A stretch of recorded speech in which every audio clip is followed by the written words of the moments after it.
I don't know. This is all I've heard. Hearsay. All Okay. right, hearsay. Haven't done the Sure. reading. I've not gone to the journals on this one. Mm-hmm. But I've heard that Mm. people who wear beards, men Mm. usually, are less viewed as being less trustworthy. Really? They used to Really? say that about tattoos, and Also, I'm not sure that's the true. case anymore. I don't know. So, I don't know. Anyway, I don't know. so the period, the official on the reg shutdown period, Yes. on the reg team shutdown period, which, by the way, failed spectacularly this year. I was still dealing with emails in that, like the last couple of days before Christmas. But anyway, righto, whatever. Yeah, right, right. To when we get our first engagement again, or when I Yes. start doing sales calls on video Yes. again, Yes. will be the only period of time that I have the beard of awesomeness. Okay, Because- so anyone who's watching us on YouTube right now can go and see the on the reg, off the hook, unplugged look that you're rocking, and you won't see during the year because No. you have not read the research, but you've formed this opinion. I have. Somebody told me once. Probably someone Sure. on the internet, right? I'm not questioning it. I'm not saying you're right or wrong. We have not enough data. You could do an A/B test. Well, I've got friends who've got beards. I've got I'm married to a beard. Yes, I like you are. beards. Yeah. Beards are good. I had one person came up to me and told me that, told me that it was awesome. Yeah. Another one said, "What are you doing? Stop that right now. Go back home with you and get rid of it." So I think there's one person's opinion that matters more than others, though. What does she think of the beard? Middle of the road. I'm You're not committing. strongly for, but at the same time not strongly against. The other problem is that, as you well know, Inga, I'm a manly man. Sure. Right? Yeah. Yes, you are. Yes. So it takes me like a month to get this. So you've got to be in seclusion while you're in the developmental undergrowth period. It's terrible, right? It kind of looks like crop circles, when it's growing through. It's just no. Yeah. No, it's awful. I'm not going to talk about my chin hair. Oh, okay. Let me just say, it's just been we've been on a battle since I was about 12, and really? I'm like, no, it's not happening. Lasers. No, lasers. Pew, pew. I've done lasers. That grows back. Oh, you have to repeatedly get laser treatment. This is something boys don't know, and that shit's expensive. Also, it's like annoying to like arrange. So I need to go back. Let's just say the lady beard is making its reappearance, and it needs to cut that shit out. But hang on, I thought like lasers, like that was one and done. No. Oh, really? You need to talk to no. I mean, it does. To be fair, it is the best solution, and it lasts quite a long time, right? Like years. But yeah, it grows back, and once you go grey, it doesn't work anymore because the lasers depend on dark hair to like travel. So just top tip, ladies, if you want to kill those follicles, do it before you get to my age. Wow. Because those ones will never die. How come no one that wasn't in the manual, right? Like no one has told me. If you're the lady, and you are going to be inducted into some lady talk this episode, fair warning. Okay. If you're in lady world, you know these things. Welcome to On the Reg. I'm Professor Inga Mewburn from the Australian National University, but I'm better known on the internet as Thesis Whisperer, and I'm here with my good friend and his beard, Dr. Jason Downs, for another episode of On the Reg, where we talk about work, but, not in a boring way. Practical, implementable productivity hacks to help you live a more balanced life. Happy New Year, everyone. It's 2026. In this episode, we normally do a sort of planning thing, goal-setting thing. We're doing something new this time, Jason, and I only told you that we were doing something new yesterday. Fun fact, our production meetings tend to be a bit ad hoc. we once tried to plan it out a year in advance, and we just threw it away, so we've never wasted time since. So stay tuned for our new approach to planning the new year, and we'll report back at the end of the year. I think we never really close the loop on these, so We should actually start closing the loop because it's season 7. Right. You've got a naming convention in our folders where it's season 001, season 002, season 003. We Yes. organise ourselves in Google. We are season 007. Oh, yeah. Licensed to pod. I love that. That's what I'm calling it. So you've been up to growing a beard, which I'll leave some of that in so people have context. Yeah. But other than the beard growing, what's been happening? Since the last time we caught up, of course you were here in Melbourne in November. Was the last time we recorded. And I said I'd release that episode on Christmas Day, and I did not. But I am, as we record now, currently preparing it. So you might get 2 episodes within a couple of weeks of each other because I won't delay this one too much. Okay. Wow. Awesome. Yeah. The other one's short and we kind of stuffed it up. So it needs a little bit of work. Yeah. Anyway, yes, go ahead. Since last time I was in Melbourne and now I'm not. And now you're not. And so we had the run up to Christmas. And so this year, after last year, where it was so hectic for us, I deliberately said, okay, like we're going to close the business a week earlier than we did last year, just to give ourselves some breathing space before Christmas, right? Because there's birthdays in there for like I've got 3 birthdays, including yours, in amongst all of that. There's Christmas parties. It was just like, it was hectic, right? So my plan this year was like, we'll shut the doors. Most of our clients are kind of really heading towards holidays and they're not really thinking about stuff. And, they've spent all the money they're going to spend this year. So it should be okay. It wasn't. Yeah. I was still dealing with emails, almost right up to kind of Christmas Eve, which is a good problem to have. Like, we love these problems. Keep them coming. Never stop emailing Jason. Correct. It gives him something to complain about, if nothing else. Right. But yeah, so it was a mad rush for birthday shopping, Christmas shopping, all of that sort of stuff. Just the whole lot felt kind of very, very last minute. Lots of pre-Christmas parties. I got invited to a lot of parties this Christmas. I'm not quite sure why, but great. Love it. Drank my body weight in alcohol, I feel like. And so feeling a little bit splodgy and just I'm not sure at 54 that one can do that. I'm actually, I can confirm at 54 one should not do this. Okay. Noted. But don't bounce like I used to. That's all I'm going to say. I am pleased to report, though, that I have got most of my 2026 Bujo spreads organised. Bullet journal, for those of you who are new here, bullet journal. Bullet journal. And since we've got the power this one, we've got the power of video. We've got the power of video. We can see our respective bullet journals. We're just holding them up. Do you like my bullet journal jewelry? Nice. Yeah, it's a little eye that you clip on your little thingy. So you need a J, and then we can match. Yeah. So for people listening at home not watching, it's I as in the letter I, not I as in eyeball. Yeah, that's true. That is a bit of a problem. That is a bit of a problem. Yes. So as you know, Ingo, I like to theme my Bujos, right? Yes, every year. Yes. So 2024, that was the chilly year, remember? Yeah, it was spicy. It was spicy. That was spicy. Last year was all about execution. Yeah, I love that. Like, you did that. We executed fuck out of some shit. I should tell you. Fuckloads of execution. And then this year, yes, I've bought my sticker thing for the front of the book and like all that sort of stuff. Has it turned up? No, it has not. So I'm feeling I hope that isn't an omen. Well, I bought them on the 14th of December. Yeah, that's a while, but they're busy this time of year. Okay, all right. So my word, it's going to be on growth this year. Growth, love that. Growth. I'll just do a quick run through of so people can see it if they're interested. Yes. You've got your index spreads. Index, because we need to have which those of you who are just listening, it's usually the first 4 to 8 pages, depending on how big your bullet journal is. You leave them blank and you fill them in as you go. Genius.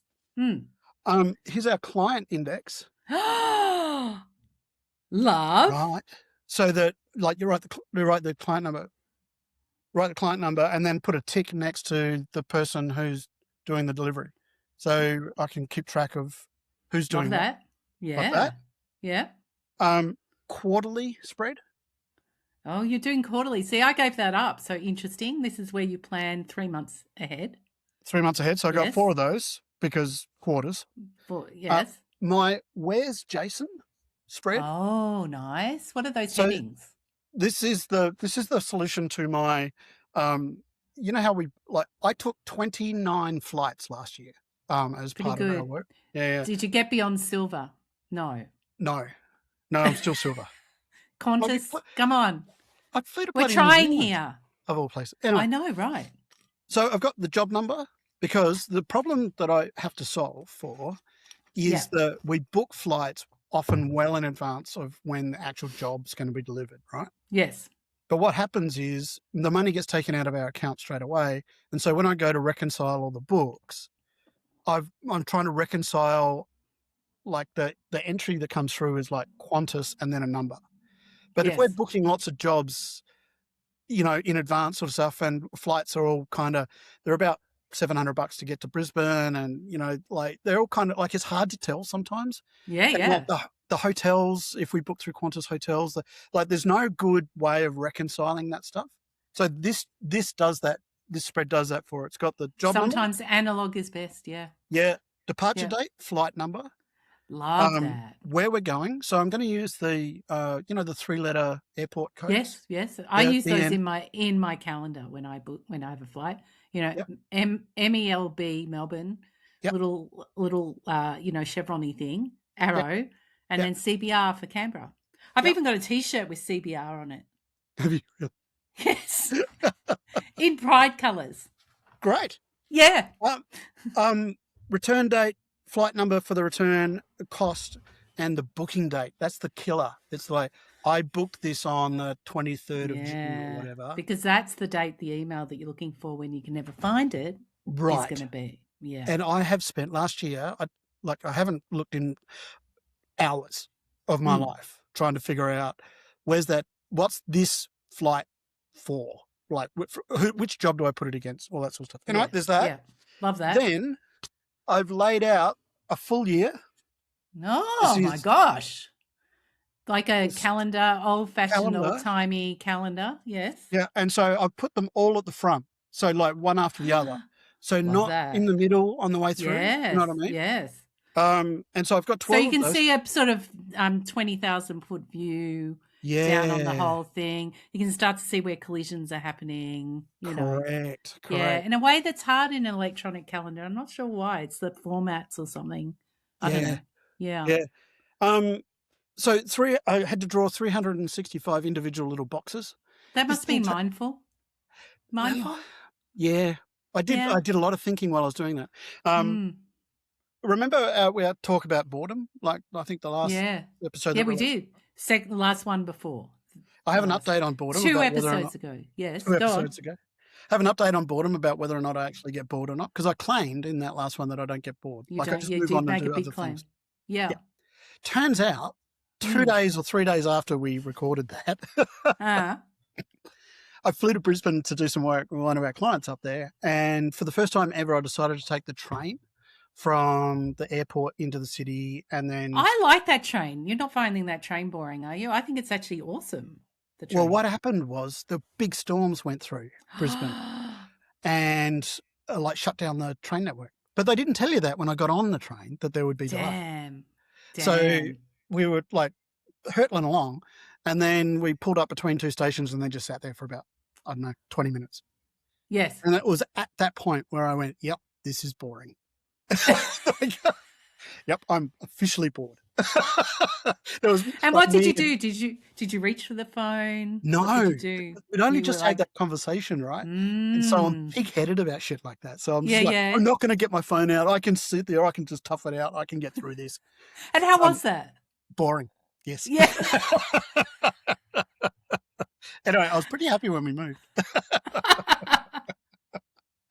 And then I haven't. That's as far as I've got. The only one I need to add in there now will be, and I'll do this on a month-to-month basis, is my tracker, like what the things are in that particular month.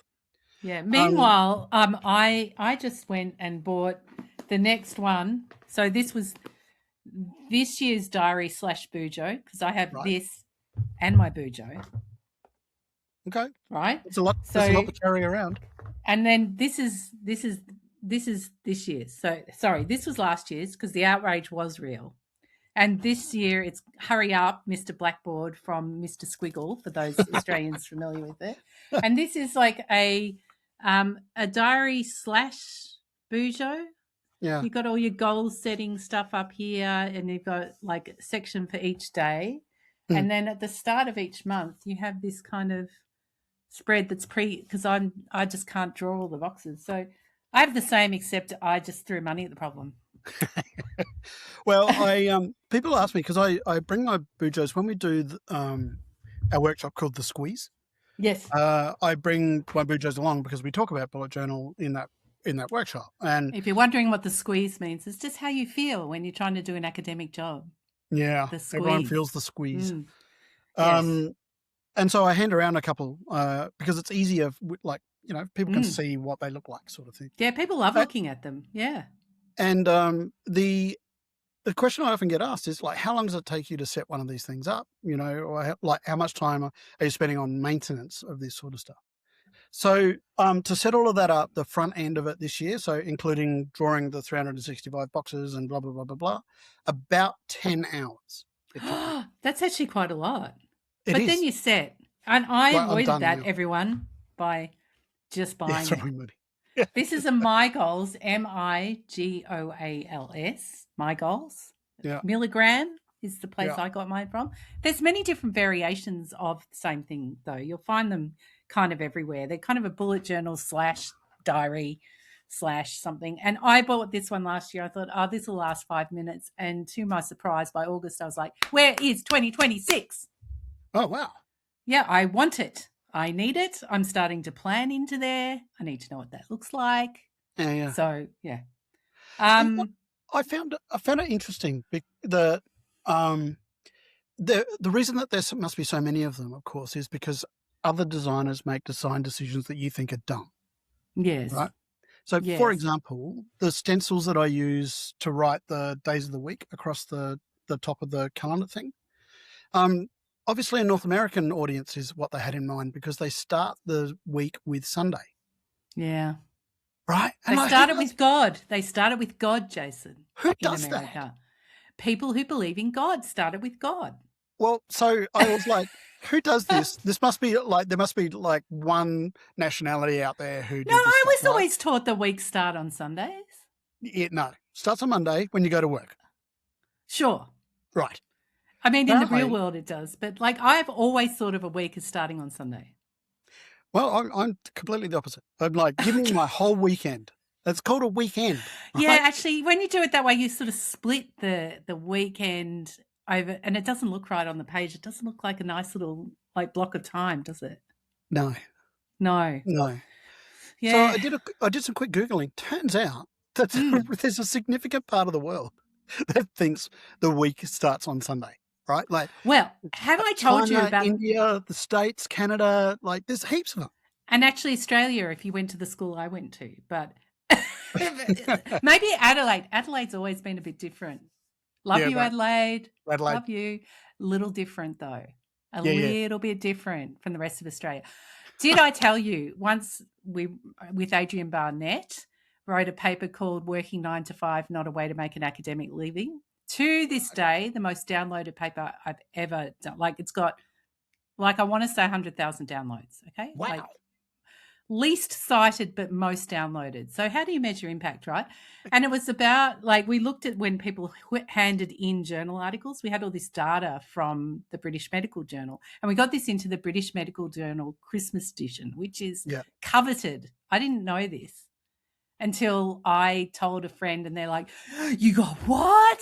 Because apparently, like, it's the kind of joke but not joke edition. You know, they do things on like how many spoons disappear from tea rooms, and they do like real statistical analysis. Anyway, we had this data set, Adrian and I, who you met in Queensland that time, that was about what days and times do people hand in journal articles. And we took this as a measure of how many academics worked weekends. Yep. Okay. Fair. Right. And so we did a comparative analysis, and we concluded that the Chinese academics were the most hardworking if by hardworking you say working overtime in the whole world, because they handed in on their weekend more than was possible. Halfway through this data analysis, though, we realised that the weekend is different. Right. Why? And Why is it different? well, for instance, in Islamic countries, you've got your Fridays are really important, Yeah. and so, and then in Israel, you've got your Sabbath. And so, we had to do all this, and then I think there was a couple of other variations. Anyway, we had to do all these adjustments statistically to account for these different boundaries of weekends, because our first run of analysis was wrong because we did. So we had this whole long discussion about the definition of a weekend, and I learned more about that than I'd ever needed or wanted to know, and promptly forgot it. But it's in the paper. Okay. Again, and it's most downloaded because it got into the Chinese academic audience who were like, yeah, we're the best. We worked the hardest. Here's proof. And so that paper must have got circulated around, and that's why it's really downloaded, which I find hilarious. But again, no one's really cited it. How did you account for, because did you do a per capita, number of academics? Because China's got a big population, right? A comparison to how, no, you can't, we didn't do it by population. We did it by how many people normally submit to that journal. And we worked out proportions of academics, the countries. We had this whole year of data, right? So we could work it out proportionally, what percentage of academics from that country would hand in on the weekend. Fun fact, Scandinavian countries, not so much working on the weekend. And there was a correlation, not causation, correlation between countries with good family-friendly policies and not working on the weekend. Yeah.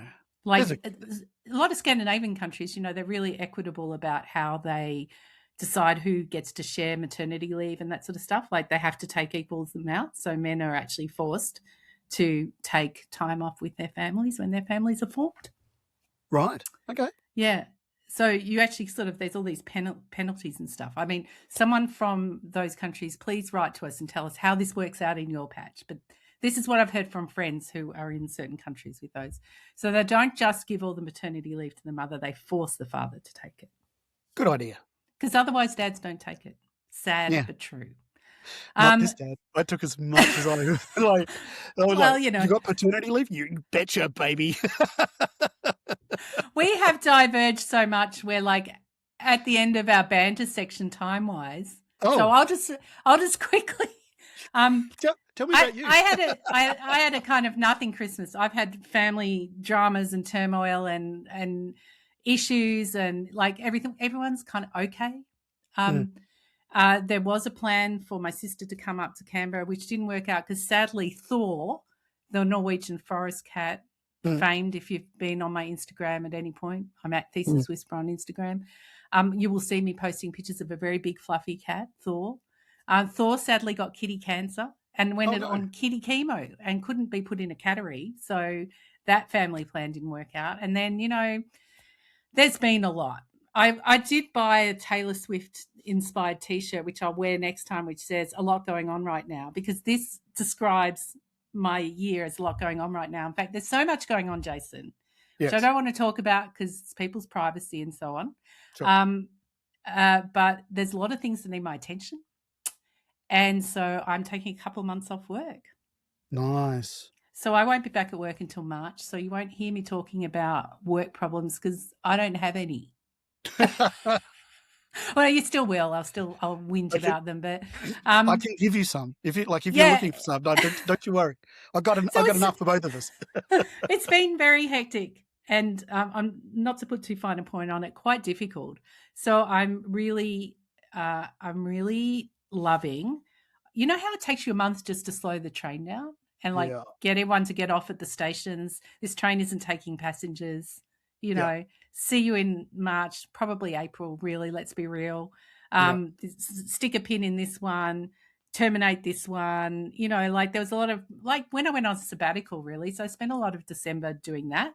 So I feel like I'm sitting in a good place now, and anyone who emails me gets a very clear message I won't be emailing you back. I'm not going to come back to 3 months of email and just, that's all I do for a month. So go over here, go over here, go over here. That seems to be working quite well, actually. There's alternative ways to get in touch with me. You can always message me on LinkedIn. I do cruise into that, But work has been really fantastic and really flexible, and the leave is there. I have so much leave. In fact, I think they were quite relieved. Yes. That I said to my boss, I think I might take some long service leave. And she's like, good. All right, we'll move on. So we will be podding because I will be here. And okay. Yeah, and I'll be making you pod because now I have free time to think about things like that. Mailbag. We love hearing from you. This is our chance to share interesting things that our listeners share back with us. In fact, it's been one of the highlights of our episodes is the things that listeners share with us in terms of tips and techniques, and sometimes writing back to us repeatedly, trying out things and reporting back. So that's really amazing. I won't say it's a new address because we've had it for a while, pod@ontheregteam, all one word.com. And we'll make sure that it gets into next episode, although Jason's mailbag procedure he still is working on. And I have brought the podcast the podcast reviews. I've brought the podcast reviews up to the mailbag because if you've been listening the last couple of episodes, you'll know that for, 5-6 years, I didn't realize how to read Apple reviews. Sorry, everyone. So we're catching up on a lovely backlog of reviews. So we're just going to do these alternately. They're here.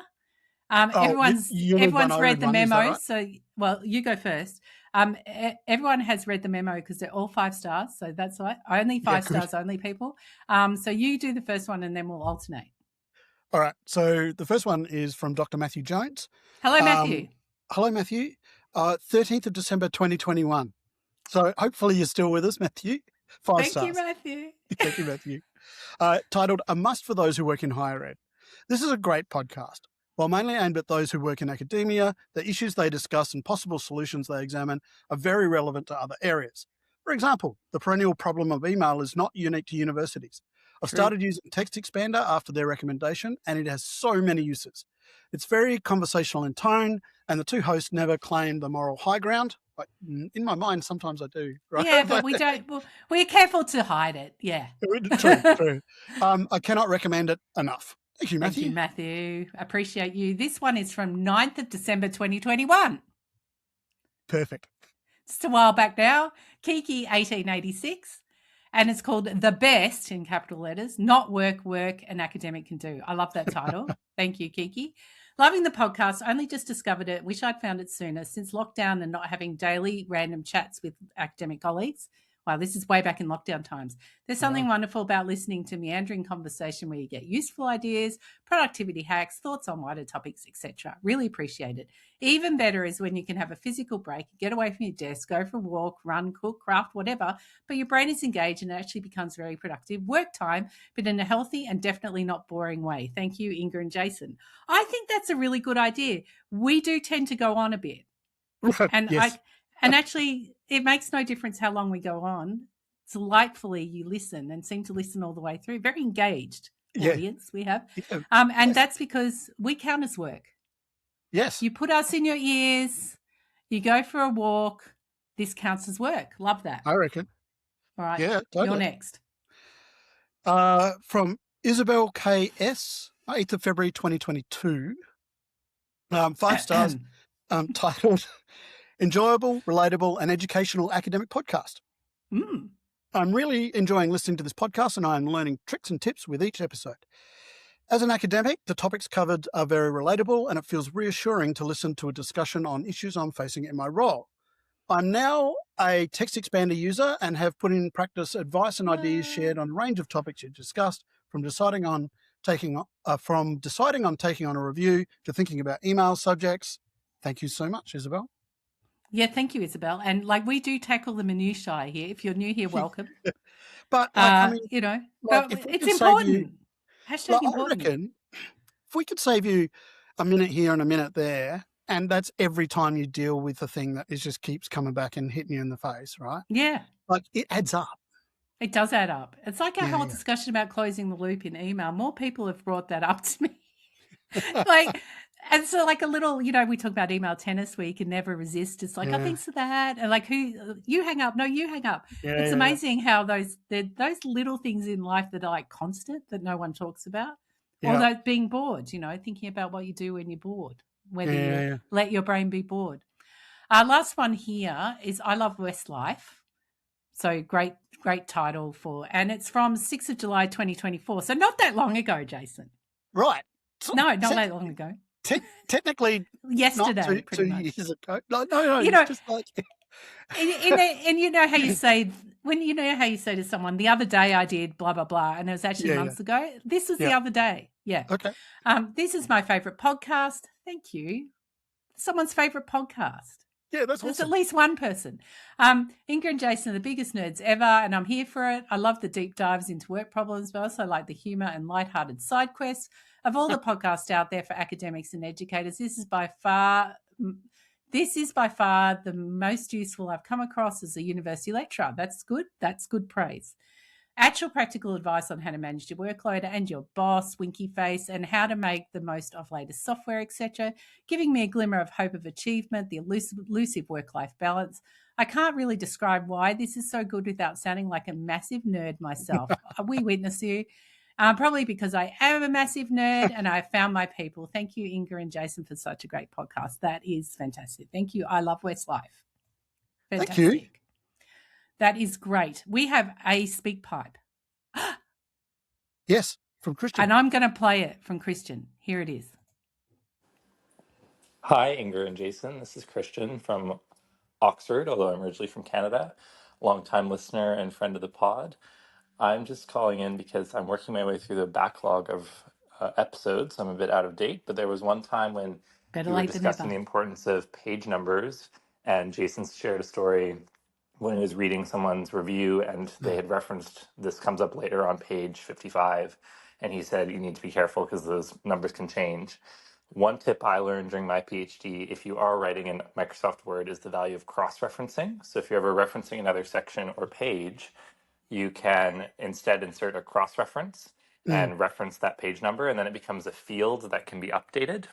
So that way, if you then edit the document and what used to be page 55 is now page 61, if you go through and update all the fields in the Word document, that will automatically change to the correct page number because you'd originally referenced that item and it knows where it is. So I found that to be a very helpful tip.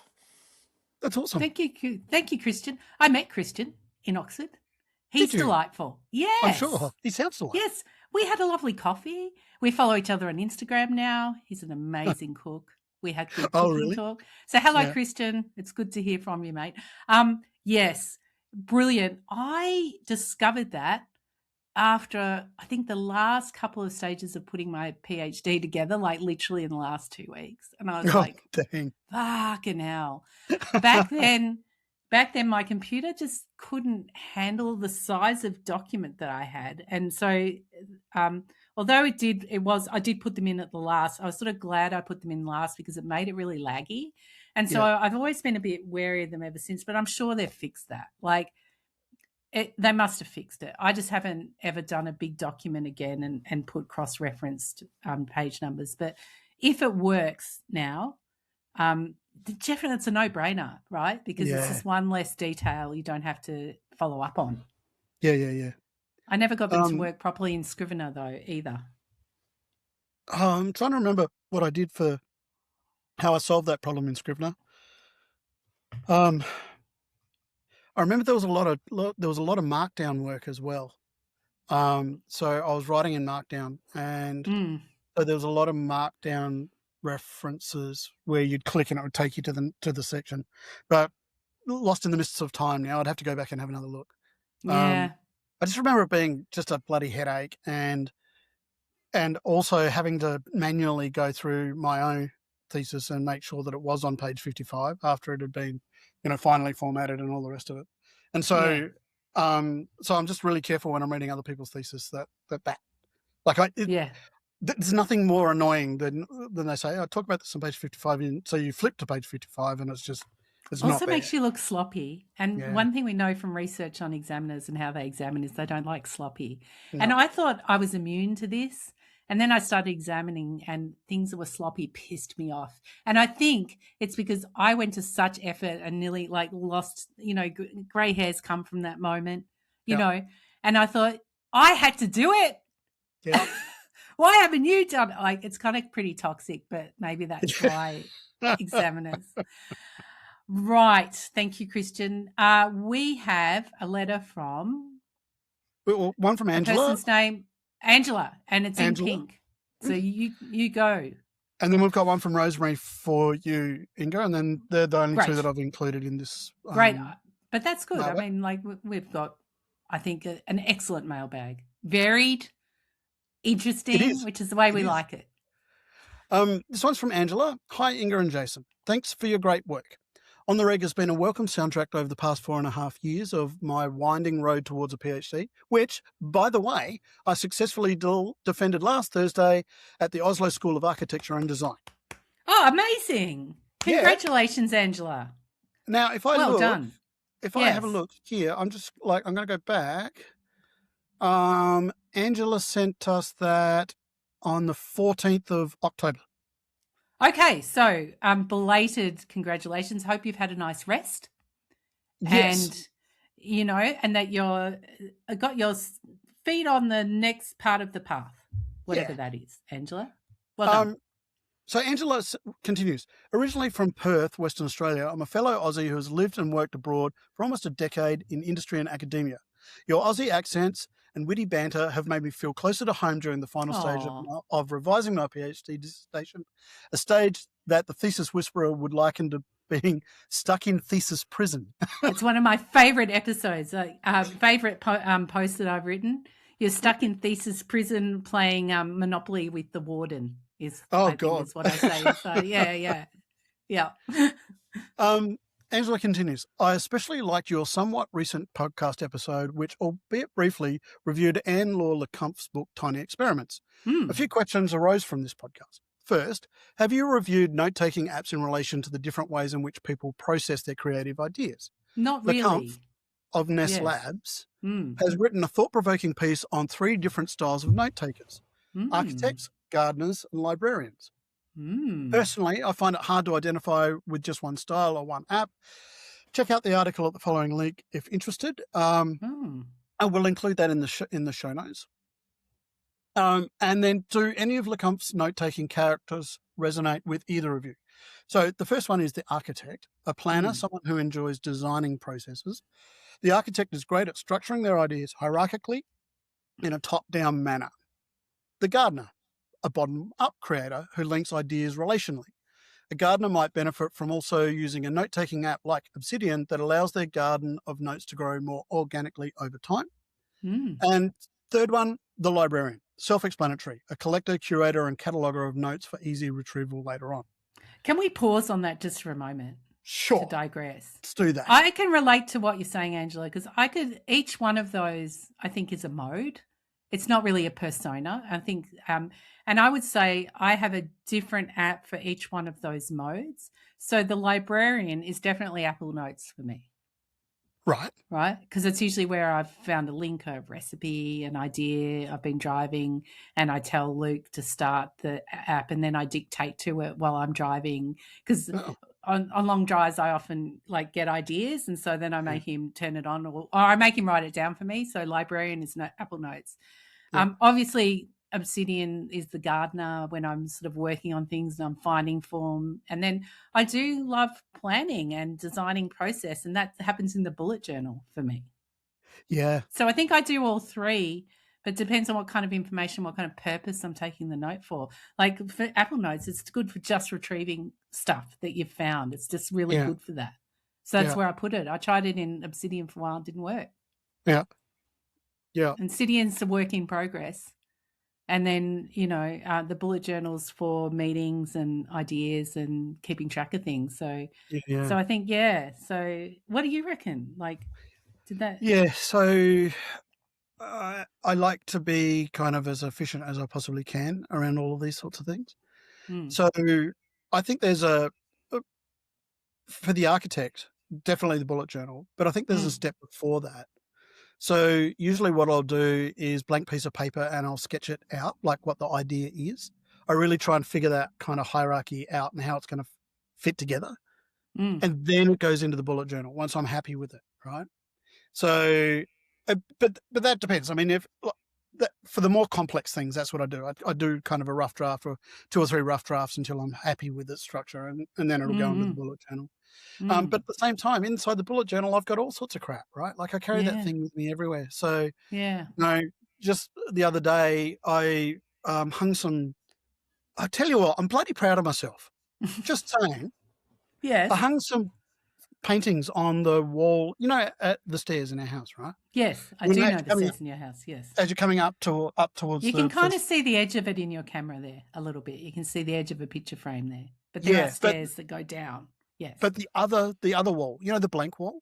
Yes, I do know the blank wall, yes. So we hung 2 paintings there that work side by side. They're 122 wide.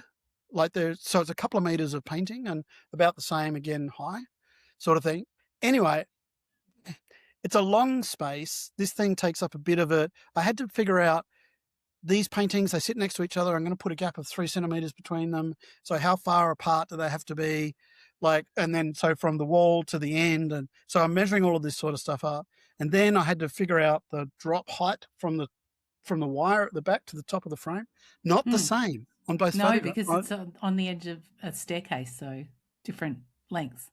No, just the wire at the back hangs at a different height on each painting.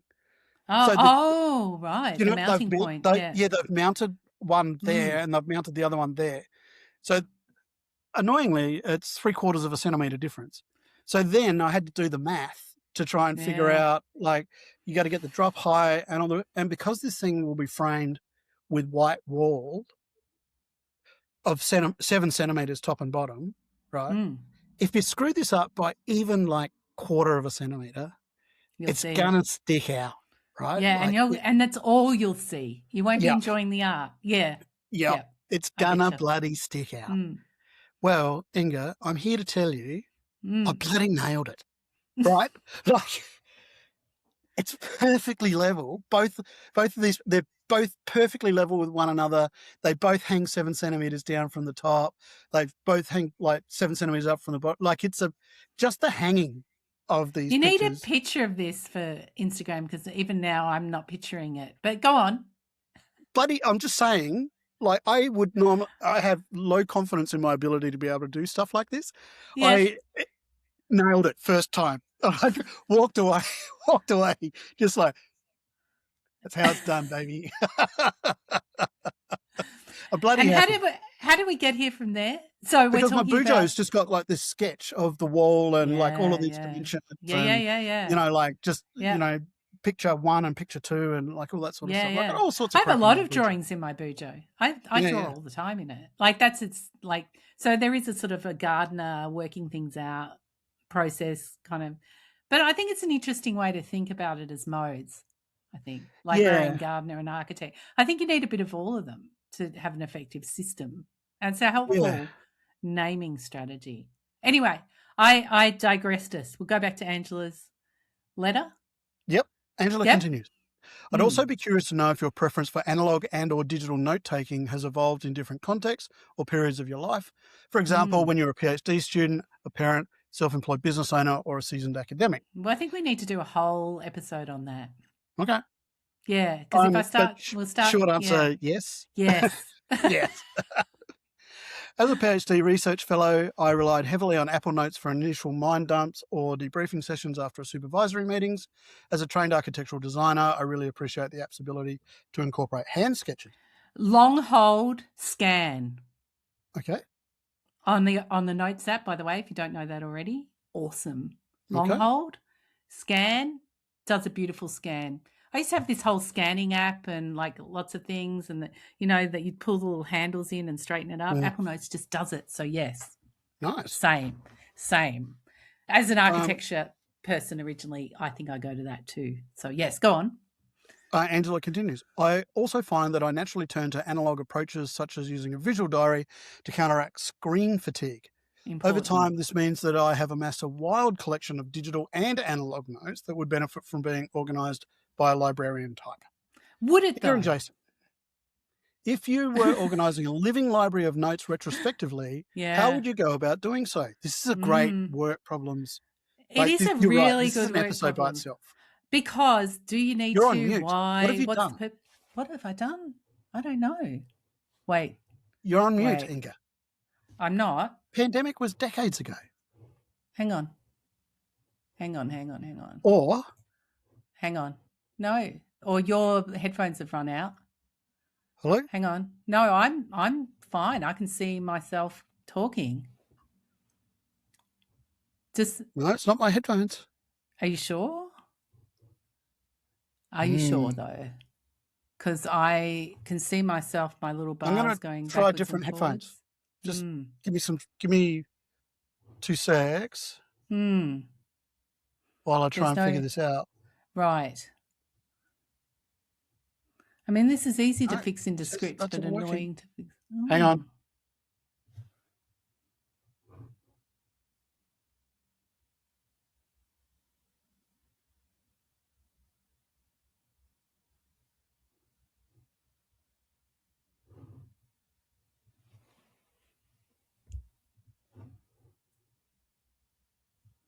Hello. Okay. Hello? Hello. Can you hear me now? I can. That's weird. Bizarre. Because it says my headphones are still working, but I don't know. Weird. Anyway. I don't know. Weird. Where were we? I was saying that if you were organising a living library. Yeah, go on. It was this last paragraph. Yeah, I'll read that again and you just cut. Yes. Yep. Yeah, I mean, if you're on video, you're just going to get it. So, okay, welcome. Yeah. You get the more unplugged version. Yeah. Doesn't the script do video as well? Yes. But. Okay, you said that painfully. It's just like it doesn't cope well with the amount of data that it's dealing with. So it's just really, really slow.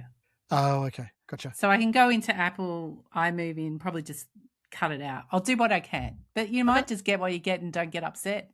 Welcome to the unplugged version. Yeah. Read that last paragraph again. Read the last one again. Inga and Jason, if you were organising a living library of notes retrospectively, how would you go about doing so? Any thoughts on note-taking apps that enable digital and analog ways of working, as well as enabling ideas to be easily retrievable and shareable with a supervisor, future collaborator, clients and or family members as appropriate? I'm looking forward to more On The Reg episodes from you both on work, life and all the rest. Cheers, Angela.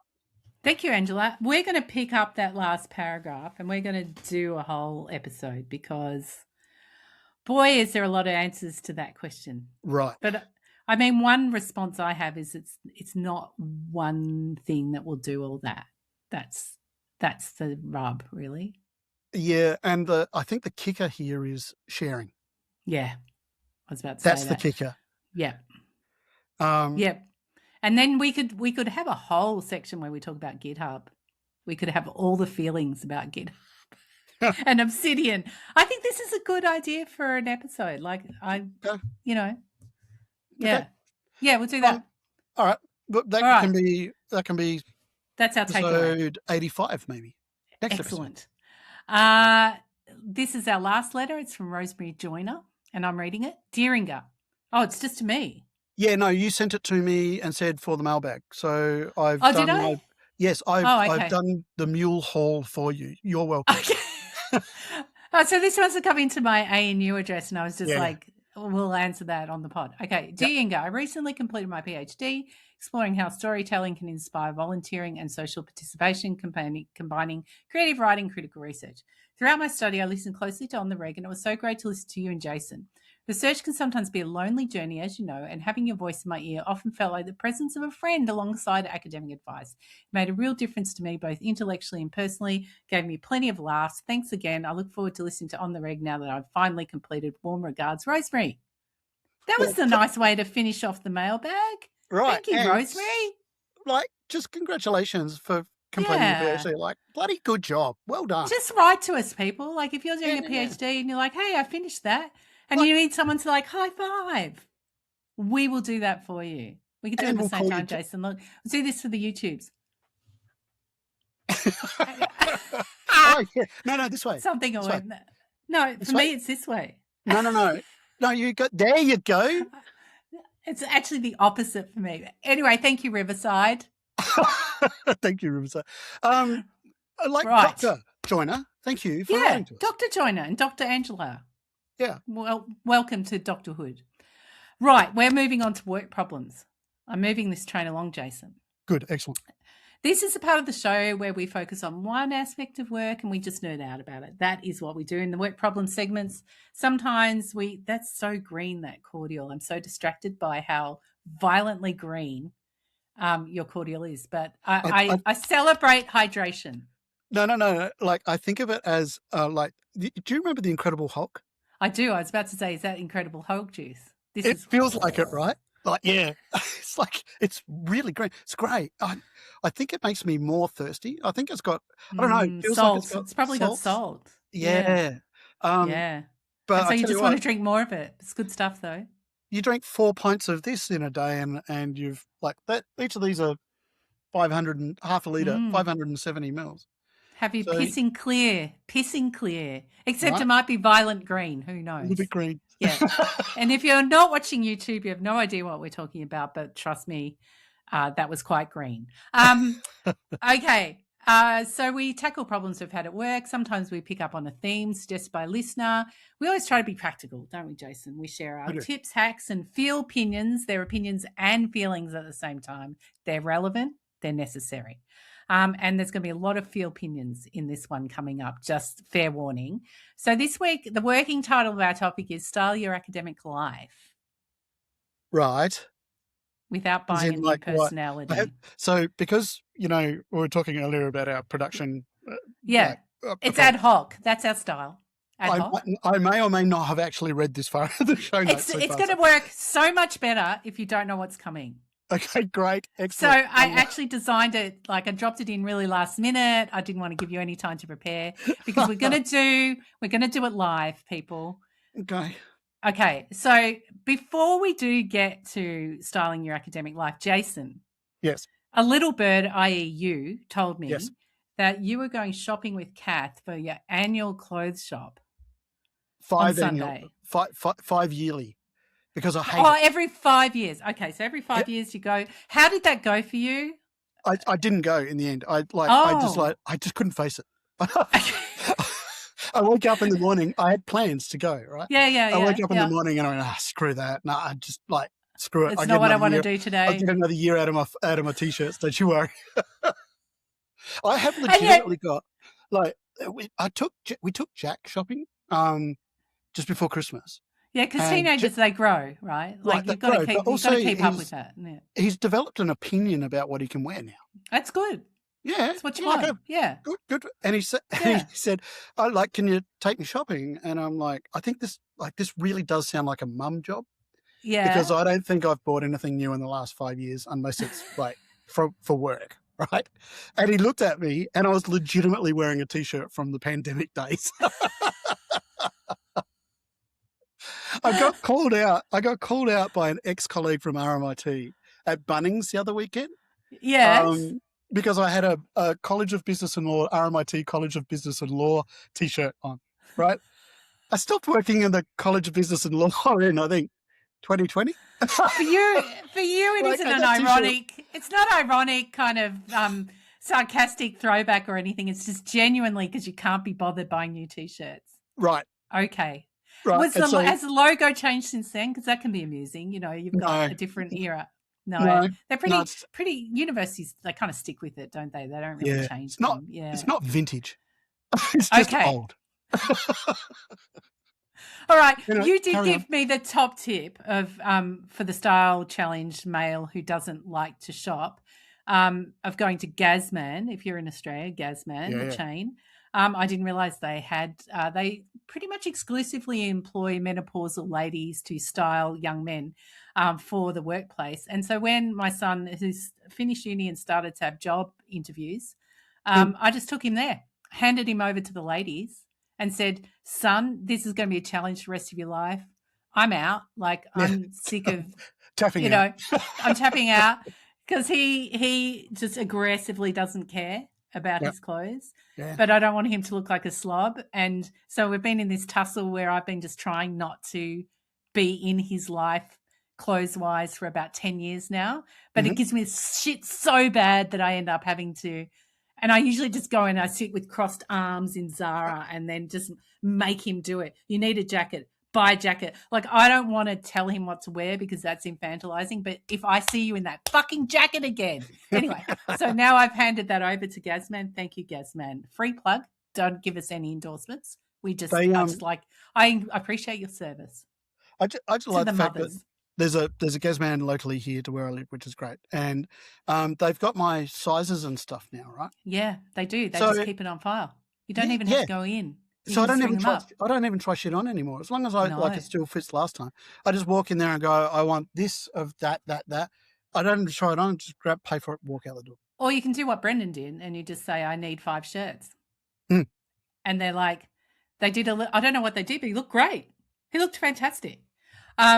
So, you know, that's him for the year, getting a job now that he's next stage of adulting. Challenging for the young. Good. Anyway, I bring this up because it is the new year where Yes. one does, as you did, tend to think about one's wardrobe. And we normally do sort of planning. We talk about bullet journals. We've done all sorts of things. And this year we're doing a new take on it. We're going to do it through wardrobe styling techniques. How do you Good. style your academic life rather than plan it? Oh, okay. And we're going to take our style notes from Alison Bornstein, who is the doyenne of TikTok fashion advice. If you haven't followed Alison, also on Insta, also on YouTube. There's a bit of pink show note script for you there, Jason. Why am I here on TikTok fashion? Like, what's going on? No. Yes. I'm not on bloody Twitter anymore because burning dumpster fire. Yeah, sure. And I don't want to start TikTok. I just can't. No. No, I'm not starting TikTok. I'm not on TikTok because I would bloody love TikTok. I would love it so hard. I've just never gone there. I don't want that in my life, but Instagram is just as bad, people, and I am just as hooked on that shit. So anyway, I ironically did not find Alison Bornstein through Instagram algos. It was the YouTube algos that figured me out. And I was like, hey, do you want a bit of this? And I was like, yeah, give me a bit more of that. Give me a bit more of that. And then a few more I went down. And then I got to Alison Bornstein. I'm like, stop everything. She's just, I bow down. This is what I need in my life. I am slightly clothes obsessed. You know, I've always found it difficult, you know. You do have various outfits because I've seen you in a few outfits, right? Like over the Like, you did say that one of my jackets was a very interesting choice. And I tried to explain to you why I chose it, but you just didn't get it at all, did you? Land. And then we just started talking about Taylor Swift, and then that was all out the window. So anyway, all right. So here's the thing. Here's why I'm going to fashion styling. Normally, we sort of make it about performance, right? Resolutions, habit stacking, tracking, shiny new systems. But really what I want to tackle here is this problem that we always have of decision fatigue, you know, and especially in academia, too many invitations, too many shoulds, calendar that looks like someone else's life because other people are putting things in it, more projects than you can poke a stick at. How do you find yourself in that in a good way? Styling is an approach that I think has some legs. So hear me out, Jason. You're just going on a journey with me. So cool. I'm translating some common sort of wardrobe pain points, and maybe our female coded listener base, however you identify with that, might be more relating to this than the men, but stay with us because Jason is going to make it funny just the way that we did romance novels. So stay with me here. Right. All right, so you may not be aware, Jason, that there is a whole wardrobe discourse out there. I am not aware. I think we've established this, right? See this black T-shirt? This is exactly the same as the 15 other black T-shirts I own. I have your style nailed, so you're going to tell me whether I get it right or not. Okay. So there is in the female coded segments of the world, there is a constant, I have a lot of clothes, but I have nothing to wear feeling. Right, yes. And so when you say, Right. So you live with a woman and she has a wardrobe. I've seen the clothes. She's got a great collection. But she 2 wardrobes. She's got 2 wardrobes. I celebrate and witness you, Kath. Good on you, girl. Go for it. If I had another wardrobe, I could take it. In fact, sometimes Brendan says to me, the only reason you want me to move out is you want my wardrobe. And he's not wrong. Okay? He's not wrong. Okay. So the closet full of clothes yet nothing to wear is a common thing that we women experience. Like you go in there and you're like, somehow I cannot dress myself from this plethora of clothes. And sometimes it's just actually because there's too much. And you get in there and you get decision paralysis. And the same thing happens at work. There's too many projects, but I always feel behind, like I'm not doing enough. There's too many projects, yet I'm going to take on more. I can't decide what to do. So there's that kind of decision fatigue around projects and deciding even what to do each day because you've got so much on your plate. You've got a wardrobe full of work, but somehow you don't know how to get started on it. So that I think there's crossovers there. You have the problem of impulse buying, right? So I would call it impulse commitments. You say yes to something before you've really thought through what will work and what won't. And sometimes we buy, for example, I recently bought a pair of very bright orange, like really bright orange pants. Yes. And then I'm like, I get them home and I'm like, with what will this work in my life? When am I actually going to wear these? Yes. Seriously, though, Inga, what did you do? Impulse buy, right? And then you've got, of course, the perennial problem of things that don't fit. Sometimes you have too many drinks over Christmas and the waistline is expanded and things just don't fit anymore. And in the work context, I'd say there's projects or sometimes roles, service roles that you've taken on over time that no longer match your job description, maybe your level, the energy that you have, the season of life that you're doing. Maybe you should be doing more leadership instead of the doing or vice versa. So I think the wardrobe pain and the work pain, I think there's crossovers there.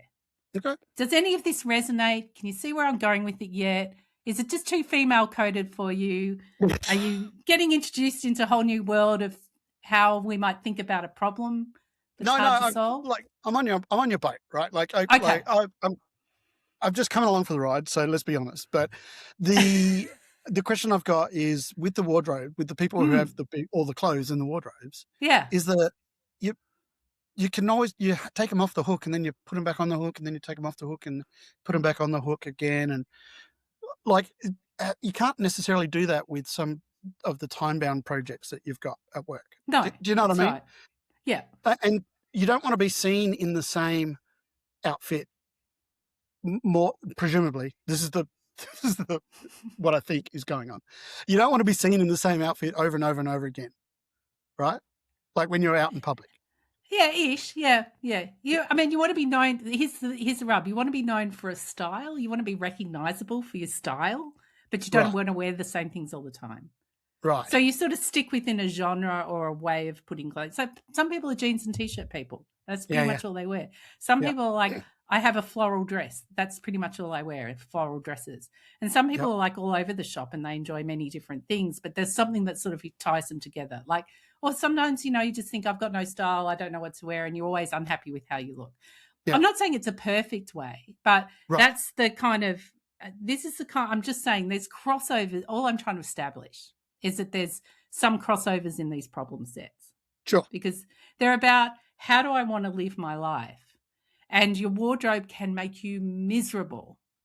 Even if you've got masses of clothes, your wardrobe can make you, in fact, the more clothes you have, sometimes the more miserable you can be. Even if you have heaps of them and you have heaps of ones you like, it still can be a source of stress and anxiety and so on. I think work's the same. Like that, I'm seeing a sort of similar.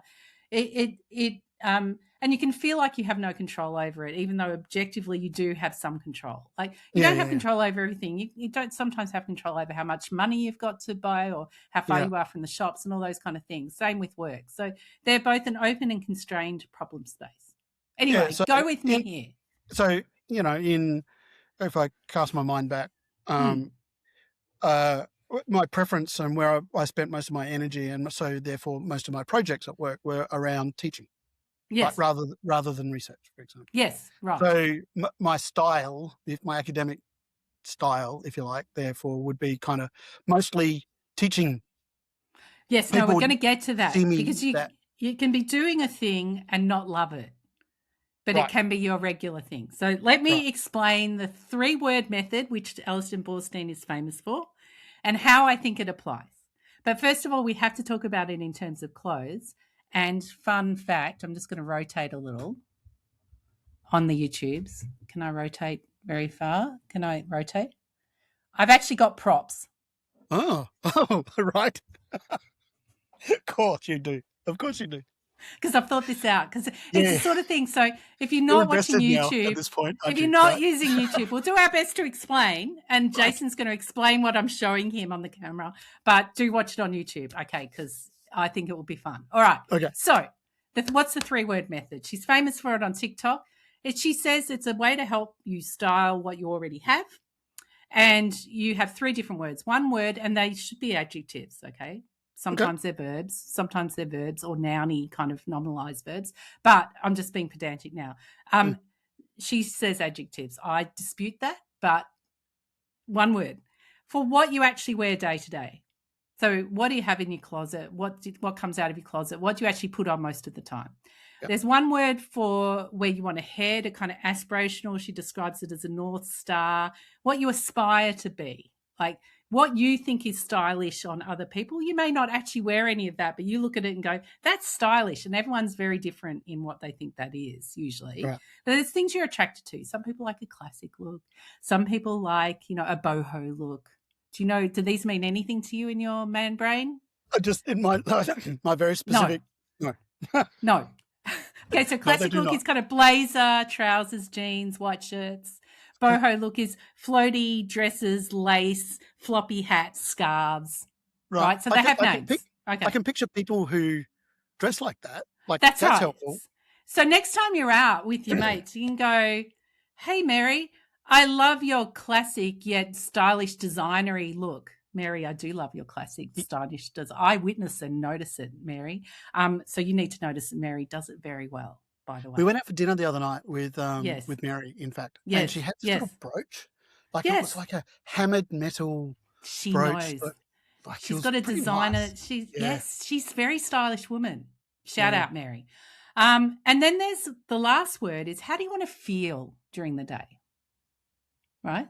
So these 3 words. What do you do most of the time, even if you don't love it?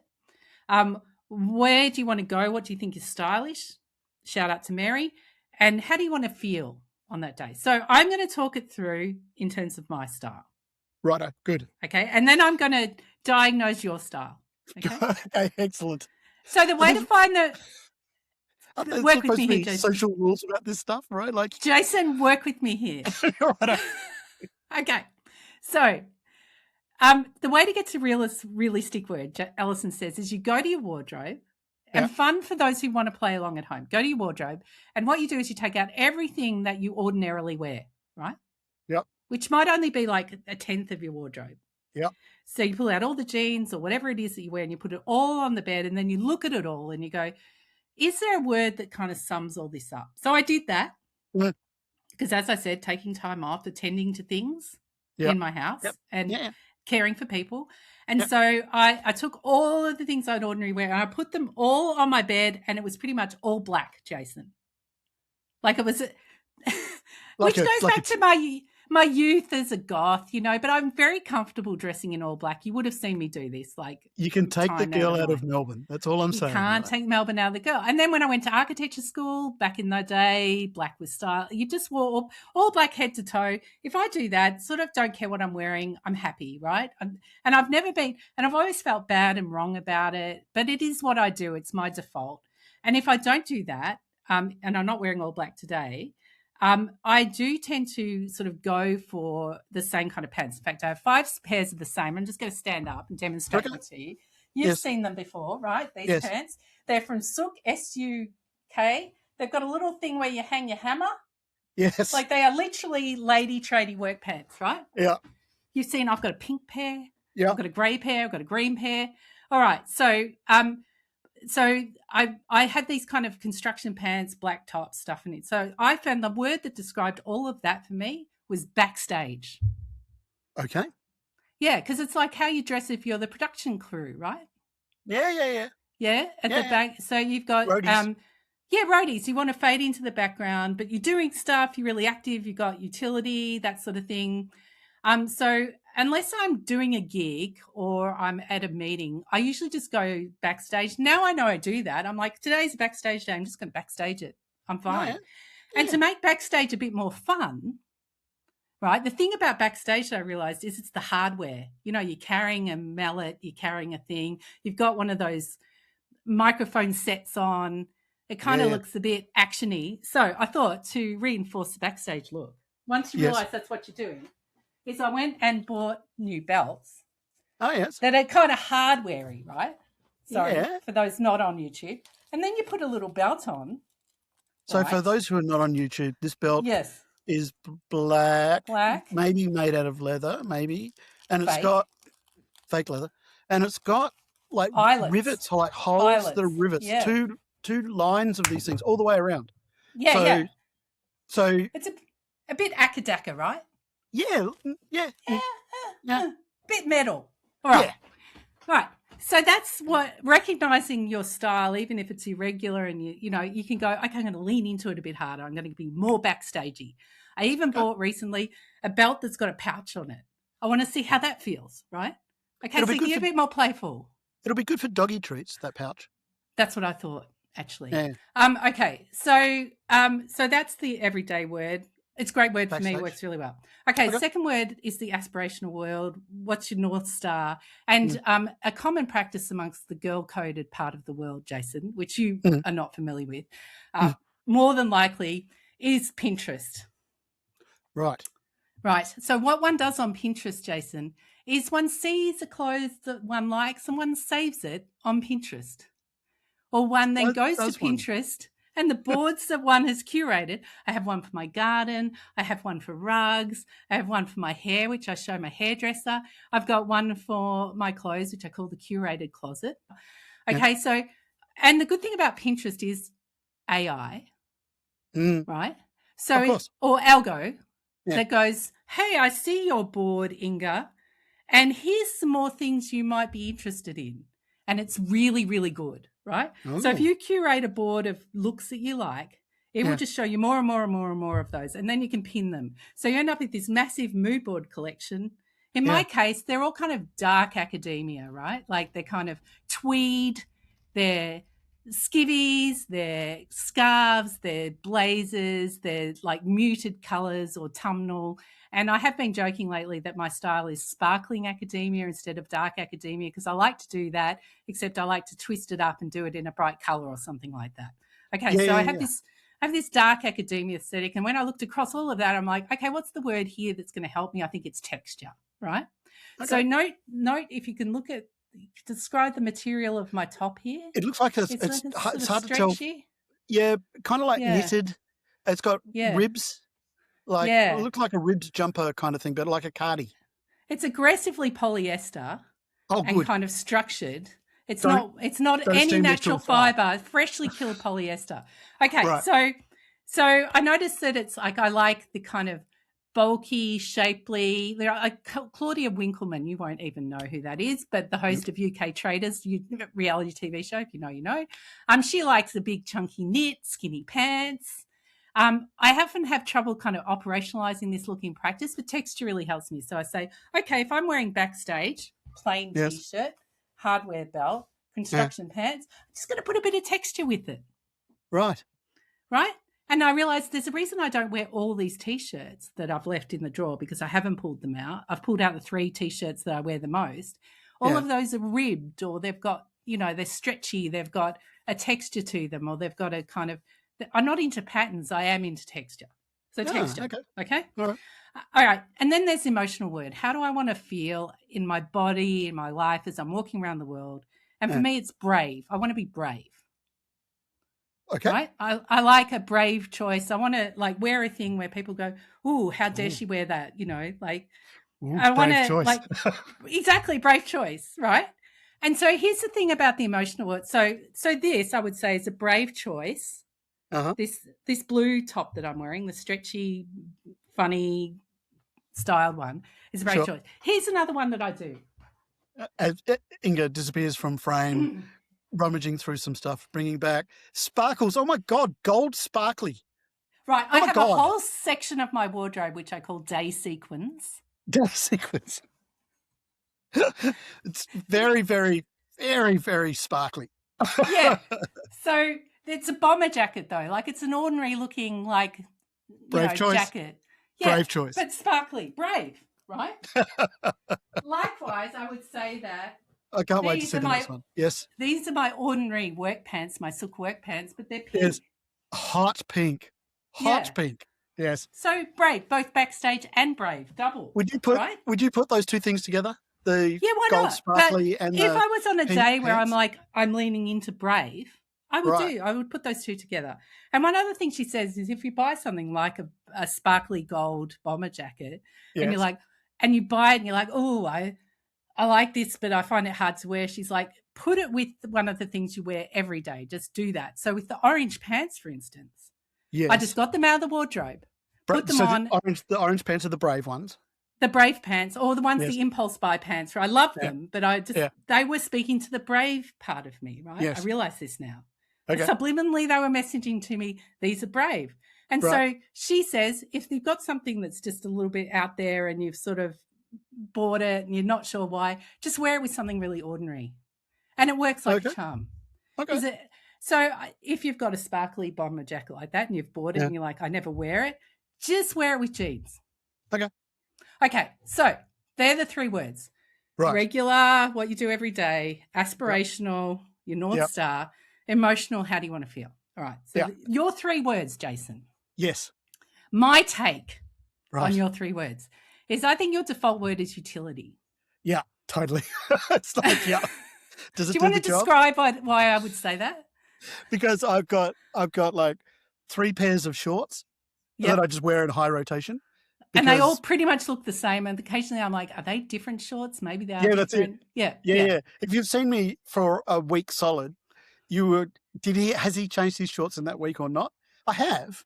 It's just that they're exactly the same because I buy multiple pairs of them and I just I don't want to have to think about color. So I buy 3 pairs of black shorts and 3 pairs of blue shorts and that's what you get. And whatever I pull out of the drawer is what I'm wearing that day. Utility. Because my decision making around that, for example, is how hot is it? Sure. And so when it's too hot, then you wear shorts. And when it's not hot, you wear jeans. Jeans. Right. That's it. That's all I got. But exactly the same pairs of jeans, same cut, same color. What I think's really interesting. What I think's really interesting here is that I'm backstage, which is kind of the same thing, except I put a bit more thought into it because I've been trained up that way as a female. Whereas your utility, you're allowed to and that's good. Like utility is your key. So when you first go to, one of your primary things to look for is utility. Great. Your second word, I would say your aspirational word is fighter. Okay. Yeah. And that's because you have the BJJ. I often joke that you have corporate BJJ as your style statement. So you've always got fight logos. I've gone to the fight store with you. It's the only time I think I've ever gone anywhere where did you buy clothes? I can't remember.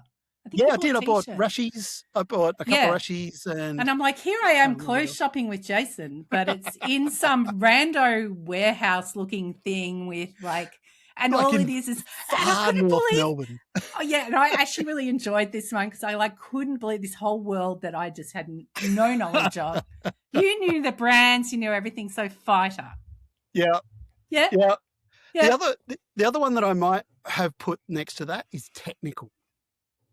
So I like clothes that have a purpose. So different to utility, which is kind of you can wear them anywhere to kind of do anything, right? Mm-hmm. But I will spend money on pants to go hiking.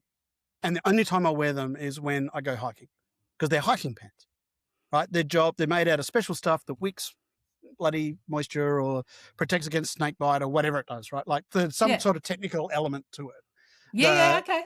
That I will put those on. And it turns up in lots of different ways.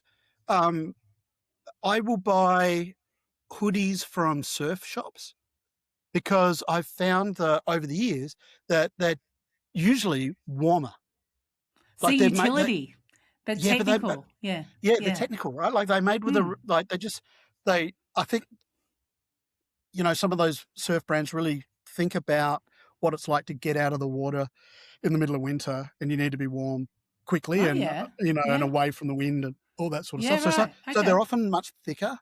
Yeah, right. Yeah. Whereas if Yeah. you go to, So I don't maybe know, some technical utility could be your, yeah, if your default word, when you're going shopping, you're like, technical utility. Is yeah, this have utility? And even better if it's got technical utility. Like yeah, that's, yeah, yeah. yeah, And then yeah, if you've got something that's got technical utility and it's got a fighter aesthetic, yeah, that's catnip to you. And yeah. I'm saying that I found your feeling word most difficult. But if I would have to say where I feel you come alive at work or you want to be in the world is you like fun. Oh, yeah. Yeah. Yeah, And so yeah. that's why you're not afraid to wear like a BJJ. And I think you should wear, just my personal style tip, when you're wearing a suit jacket, because that's got utility and Yes. purpose, right? Yeah. Suit jacket. That fits your corporate style as well. You've got a very good put together corporate style. It's very neat. So you think? I So would you're say thinking, you could wear it with the BJJ t-shirt on. It's just a bit of a pop. right? A little bit like a UFC t-shirt underneath Yes. my jacket. Yeah. Okay, I like Yeah. this. Yeah, so it brings a bit more fun, but you're still, doing what you ordinarily do, but it's like me putting on a texture or a belt or something. You kind of lean into it a little Would you be happy for me to stand in front of some of our clients with a jacket and a UFC t-shirt? 100%. 100%. Would you? Yeah, absolutely would, because I really think that people especially know the pod. They know that you're into Brazilian Jiu-Jitsu, BJJ. Welcome if you're new here. It's a whole thing. Yes. We haven't talked about it. There's also tinnies, which you haven't gone into yet. But I think the more that you lean into who you are stylistically as a dresser, Right. the better. The better it is for brand. Anyway, as the chief brand manager in our little enterprise, which I kind of am, I would Sure. say, utility / technical utility best, fighter fun. All right. Okay. So, all right. Challenge accepted. Okay. I'll go out and I'll see if I can find a UFC t-shirt that Right? works. Right. I'll go and see if I can find one. Right. Yeah. And I'll pair it with a jacket and some jeans, and I'll take a photograph and I'll send it through, and we can I would love decide. it. I would love it. I don't know when I'll do this. Like when I get the opportunity to do this, I'll try and see if I can Maybe find this I've sort of thing. inspired you to go on your 5-year. Maybe we can put it in. buying. Maybe we can put it in like show notes, like a link to a poll or something like that, like in a later episode where people can vote. Should Jason wear this in front of clients? I'm going to do it right now. Should he wear it in front of clients? Look down in the show notes. There'll be a poll. Yeah, I got to go find the t-shirt first. Yeah, right. And I'll get people to share links of t-shirts that they think you should buy. That I love. I love that idea. People can crowdsource this for you. Yeah. People can make it, but once they know your style statements, anyway, you're on board with this. Like I think. Do we need it an would be on great. the reg team Pinterest site that other people like is open yes. to public? Well, have you got a that Pinterest other account? We can just have a shared board, and then we can make it I don't public. know. I've probably I'm got gonna one. do I it. don't know. I'm also going to put the link for that. Have a look in the show notes. Pinterest board and a poll. Okay. Right. I've got you on board with this. Also, I've just transformed your clothes shopping life. Sorry, not sorry. You'll never think about it the same way. I'm going to have to run this past Kath, you realise, right? Oh, okay. I would never run any of my clothes decisions past my husband. I mean, he can have an opinion. But I know universally I have terrible taste in clothing, so that's no, why. you don't. You just lack confidence, Jason. Right. Okay. Because the culture has told men that it's not manly to be confident about how you dress. Right. Okay, I'm just going to remember. And they've told women that you should be confident. They've told women that you should be feel confident about how you dress, but not giving them the tools and undermine them at every step. So none of us are winning here. Thank you, Alison Bornstein, for your work. I reckon she's brilliant. Anyway, I bought her book. Right. Wear It Well. Wear It Well. Okay. Wear It Well. That's her book. Yeah. Arrived yesterday. I was very excited. I haven't read it yet, but I'm very excited. Okay, so we're going to turn these 3-word approach into a planning tool. Are you ready? Okay. Let's do that. So the first step that one does with wardrobe issues is you do an inventory and clean out. Okay, so you've got limitations on how much you can enact this at work. So here are just some ideas, right, to start off with. You're going to do a bit of an audit of your current commitments and roles, right? Yeah. And your projects. So I want you to think about it in terms of everyday word, North Star, and feelings. So the first one, everyday word. What do you spend the majority of your time doing? You said teaching before. Yep. In For academic work when me, I was I doing that. actually, Yep. if you measured time on task, I probably spend more time on email. So I'll tell you what I ended up with as a word, but maybe it's teaching. The second thing is, what's your North Star, your aspiration, the style icons you look up to? I'm calling this living your best academic life. What are the moments and the activities that happens in? What do you enjoy doing the most, even if you don't do it very often? Yep. And what word describes that activity the best? And then how do you want to feel at work? I think that's pretty self-explanatory. Like when you've had a good day at work, what's the feeling from that? It's also, I think, helpful to think about it in terms of the opposite. So in wardrobe terms, you'd say, well, what doesn't fit? What do I never wear? Pull all that out. So you might want to think obligations don't feel right, legacy roles that you're just hanging on to or you haven't handed over for some reason. Zombie projects look like they're alive, but they're sucking your brains, you know. So that service role that's become the itchy jumper that you keep hanging on to because it's too hard or it's got sentimental value or something, write them all down, right? So after doing this little bit of a process for myself, right, just like leaning into those questions, my everyday word, my regular is service, right? So most of my work, teaching, supporting you in what you do for the business, it's helping other people, right? Most of what I do, that's why there's so much email. Email is often where I'm solving problems or helping people. It's a useful reframe for me, I found. Like I might not love a lot of this work, but it's pleasurable in its own way. And if I think about it as service to others, I stop being annoyed about it being email and start thinking about I'm providing an advisory service here that's helpful to me. So that's the everyday word. So it's like I say, you don't have to love every activity, but what is it that forms your base layer? If I would say the life of the mind, where I'm most excited at work, what's my North Star? I'd say when something's useful or I've been useful. If I've been genuinely useful to a person, or the community through publishing a paper, doing a blog post, doing a podcast, solving a problem, wiping some tears, whatever. I love that. I feel satisfied. And likewise, I got to this one by thinking about the opposite. When am I unhappy? It's when effort's wasted, when what I'm trying to do isn't actually really useful. It's just for performance purposes. Compliance stuff that is compliance theatre, that kind of thing. That's when I get really, really irritated. Like ANU sent me a survey saying, how did you find the change management process last year? Well, I had thoughts, Jason. And when they said I had so many thoughts and I let them have these thoughts unvarnished. And the last question was, do you have anything more? The eyes. With like rapid fire. And the last question was something like, shouldn't ask questions. Have you got anything else to add?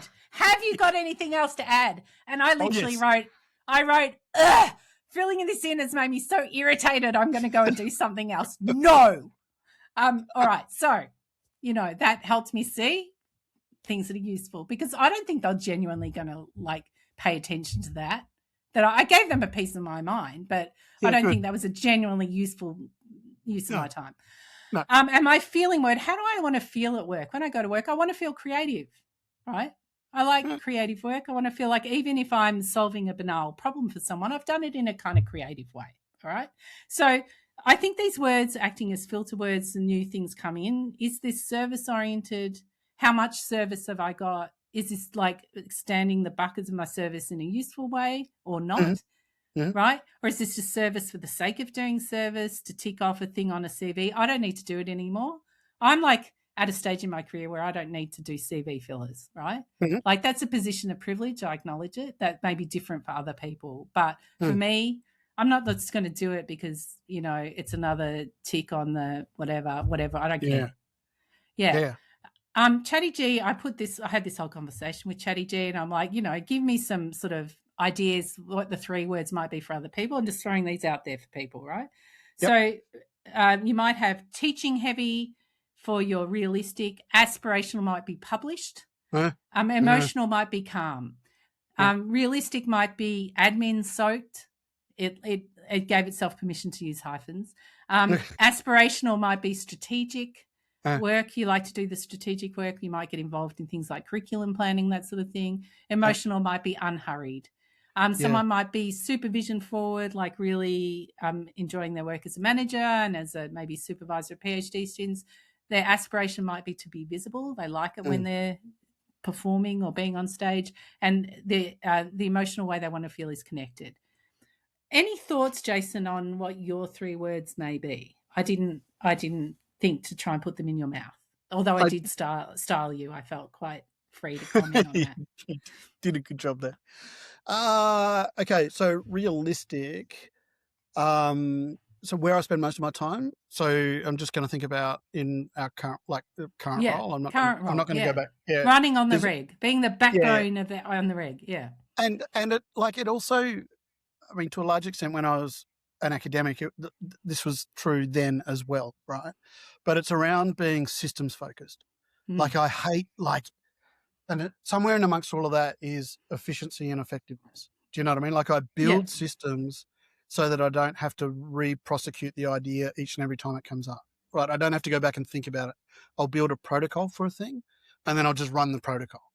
Yeah.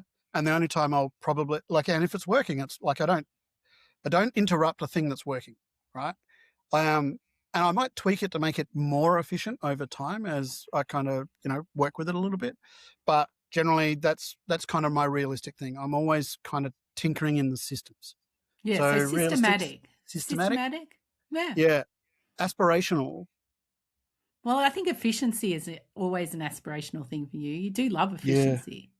Yeah, I hate waste. I hate rework. I hate having to go back and do stuff again. Yeah. So I'm always looking for ways to kind of cut the fat out of stuff. And that's not necessarily so that I can do more stuff. Sometimes it's just like, if I can do that faster and it gives me more free time, I'm taking that free time. Yeah, absolutely. So I think efficiency would work there for you. Yeah. Systematic, efficient. Yeah. In terms of emotions, like I'm happiest when it's all working the way it should, right? And so like it's all working as expected, and so I'm pretty calm around that. I think calm is a good word there. Yeah. We were on the phone just the other day, and I lost my little mind because the label maker that I was using wasn't working properly. Do you remember? Yeah, and I do remember. Completely lost my little mind because this bloody machine that I bought it has one job, Inga. Yes, it fits in your system. It fits in your system. It makes you more efficient. Right. Yeah. And did it do it that? Did it bring calm? It did not bring calm. There was no calm. New label maker. I would have thrown it at the wall if I could have. Anyway, Kath seems to know how to use it. She labels, makes stuff, and it works perfectly for her. It just Anyway, so when things don't work like they're expected to, especially if I've paid money for them to work in a particular way and then they don't, because that's inefficient. Yeah. Yeah. But I like calm. Like it's like everything's working. Nothing to see here, people. Yeah. Just carry on with your own chaotic lives. Like mine's sorted out. So it's good. I think it's good to know that these are the things that you want to use as a filter. So let's use the label maker, right? Yeah. So it fills a purpose. It's systematic, it's part of, and it's efficient when it works. It's also efficient when you're trying to retrieve things and find things again. So it's got a systematic efficient, but if it's not making you feel calm, time for a new label maker. Kath can have that other one and you get your own that brings calm, right?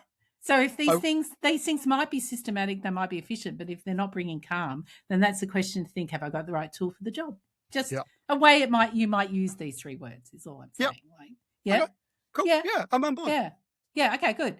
So how can you actually operationalize this idea? And so again, I go to Pinterest, right? So I use Pinterest boards for finding sort of silhouettes. And like I said, look for my dark academia, sparkling academia thing. So the academic version might be something like, find 2 people whose academic life you admire. And look, we're happy to be role models. Sure. Yeah. And say, you don't admire them for their fame. This is important, I think. You look at the shape of their weeks or the shape of their work and you think, well, what is it about their approach or the way that they do their work? And there'll be people like this around you. And think about who are the ones I admire? How can they sort of help me achieve my North Star? You know, how can they help me be calm? How might they fit into one of those? Is it something about how systematic they are? Is it something about their efficiency? Is it something about their vibe? Okay. Yeah. Or you might think about outputs that you want to emulate. So what types of papers, book chapters, data sets, essays, you know, what are the types of things that are going to bring you efficient, systematic and calm, you know, so they're kind of a little filter against those to make a judgment, or what kind of contribution do you want to make that you actually care about? That might help you pick out your service work. So you might enjoy a piece of service work, but if it's not making you calm, then maybe you need to find something that does, even if you know, because sometimes we can just get into those loops of agitation that actually aren't good for us because we're looking for other things that we like about them. But really, if it's not bringing the feeling, that's not a good thing, right? Yeah. Or we can think about, again, coming back to our lookbook idea, which we did with our text expander book. Remember, the whole thing was the idea of a lookbook. So the way that one does this in TikTok and Instagram land, Jason, just so you know, is that, you know, there's this idea of fit check where you take a photo of yourself in the mirror wearing whatever you're doing and you put it on Insta and you say fit check, right? So do you know that you didn't know about this? No, the first time I ever saw one of these things. Yes, you were like, what is that? What is that? In my mind, the person had like the label across the video thing, and they're kind of dancing in clothes. Yeah, because that's how does it fit? Right. Fit check. I thought what they were saying was that, hey, look at me, I'm fit. I'm okay. It's context collapse. That's and I'm like, I'm looking at this person, I'm going, I'm not sure that you are. Right? Like, how would I know? Where is your heart rate monitor? I don't know. Right. Yeah. Right. Yes. So yes, I understand what a fit check is now. Okay. So I think this is an opportunity to use the bullet journal, right? Yeah. Journaling. Yeah. And you could 3 questions that you could answer at the end of the day. What did I do today? What did I not do? How did it match my words? How did it make me feel? Yeah. Right? So there's sort of ways to you know, a couple of guiding questions on your bullet journal every day for maybe 3 weeks. And so if you're struggling to find these words that we're talking about, that might reveal. Yeah. And it's a good opportunity. It's a good opportunity, right? Like that reflection piece is really important, but it is a good opportunity, especially in your bullet journal. Like you say, if you do that for 21 days or something like that, and I would track that. I would have graphs. Like, let's be honest. And why not? Right? Because that's efficient and systematic. And you would see over time what the trend is, and See, it brings you calm and joy. See, this is why you do those things. There's always reasons. But like, there's plenty of times I've tracked a thing, whereas I thought in my head, like, this is going one way, and then when I see actually how it's going, data, it's not going the way in which I thought, and I had to seriously rethink it. And this is so where I think this is a good idea. Yeah, like, I think this is where that feeling word is really important, right? Because I think that's coming back to, I think, what I said at the start. This is the thing that people sacrifice first, and that's actually, and then they wonder why they hate their clothes, because you've sacrificed an important dimension, which is how do I want to feel. In myself, I want to feel brave, and this outfit's a bit blah because it doesn't make me feel like I'm trying to be brave. Right. Likewise, if you don't think about how you're feeling at work, and then you're like, I hate my job. You can't change everything, right? But you can reframe, you can tweak, and that's what the podcast is all about. Keep listening. If you're new here, welcome, because that's what I think of what we're trying to do a lot of the time is, where do we find those affordances or those tweaks in what is otherwise quite an oppressive system of capitalism, let's face it. And you know, let's layer the patriarchy over the top, just, you know, for a real shit sandwich. But there are affordances in there. And if you're aware of them, you can find the opportunities. But if you're just thinking, I hate this, then you don't really have options. And the last thing, or second last thing I've got here is like, and this is very Narelle Lemon coded at Rally Pops. Hi, Narelle. Awesome. If you haven't looked at Narelle's work, just go Google Narelle Lemon. Interesting name. She'll dominate. Think about a shopping list of intentions. I felt like I was Narelle when I was doing this one. So what skills, supports, tools, or even boundaries might you need to shop for this year? So do you have a capability you want to build? Do you want to do grant writing? Do you want to improve your writing? Do you want to improve how you delegate? What kind of skill capability? What sort of support do you need to enact your work life? So do you need help with stats? Do you need RA, a research assistant? Do you need do you need to pay for ChatGPT maybe? Up to you. Do you need a writing group? Do you need to find a mentor? Or do you have a boundary you need to enforce? Do you need to say, I'm not having any more meetings than this in a week, or this much email time, or this many committees I'm going to... And I think actually that shopping list of intentions, by the way, that was ChatGPT who thought that up. I think that's a good one. Right. Yeah. I just had a chat to Chatty about it and made it summarize our chat, which is what we're using here. And I think as a simple test for saying yes and no to new opportunities as well, this has got some juice, I think. So a simple test is to say, does this opportunity fit realistically into my life? Like realistically in terms of what I'm trying to do each day, like in the banal every day. Is it going to be a huge impost of email? Is it going to involve travel and I can't do that because I've got family caring duties, that kind of thing? Second question is, does it serve my aspirational word? Does it sort of fit in with where I'd like to head in my life? I'd like to be more efficient. Is this making me more efficient or not? And does it protect my emotional word? Does it kind of it doesn't work at odds with that? Are you going to, if you've got an opportunity to work with someone else who doesn't make you calm and you want calm, maybe think about that. So it fails 2 out of 3 was Chatty's suggestions. Probably an impulse buy. Don't do it. Think about it. Sleep on it. I like that idea. Yeah. I think it's good. So there you go. That's. Do we feel styled? Yeah, we'd be interested in your words. I think if you want to pop them, if you're on YouTube, you can pop them in the comments. But or you can email us pod@ontheregteam.com. Like talk about. We're interested if anyone takes up the idea or wardrobe as well. Google Alison Bornstein. I've been thinking about the times when I have had big wardrobe changes, right? Which I think is probably a good test for this, right? Sure. So when I was a baby academic, I was jeans and T-shirts, right? Like rolling up to lectures in jeans and T-shirts and sneakers. You were that guy. I was that guy. Yeah. Right? And then when I got that job as director of programs, in the 12 months or so before I landed that job, I started wearing suits. Right? Because I the clothes I was wearing as a baby academic, I don't know. They weren't working for you anymore. No, right? Yeah. And so then I started wearing suits, and then I coincidentally, I don't know, landed like a corporate-y kind of job, executive role. Dress for the job you want. Yeah. Right.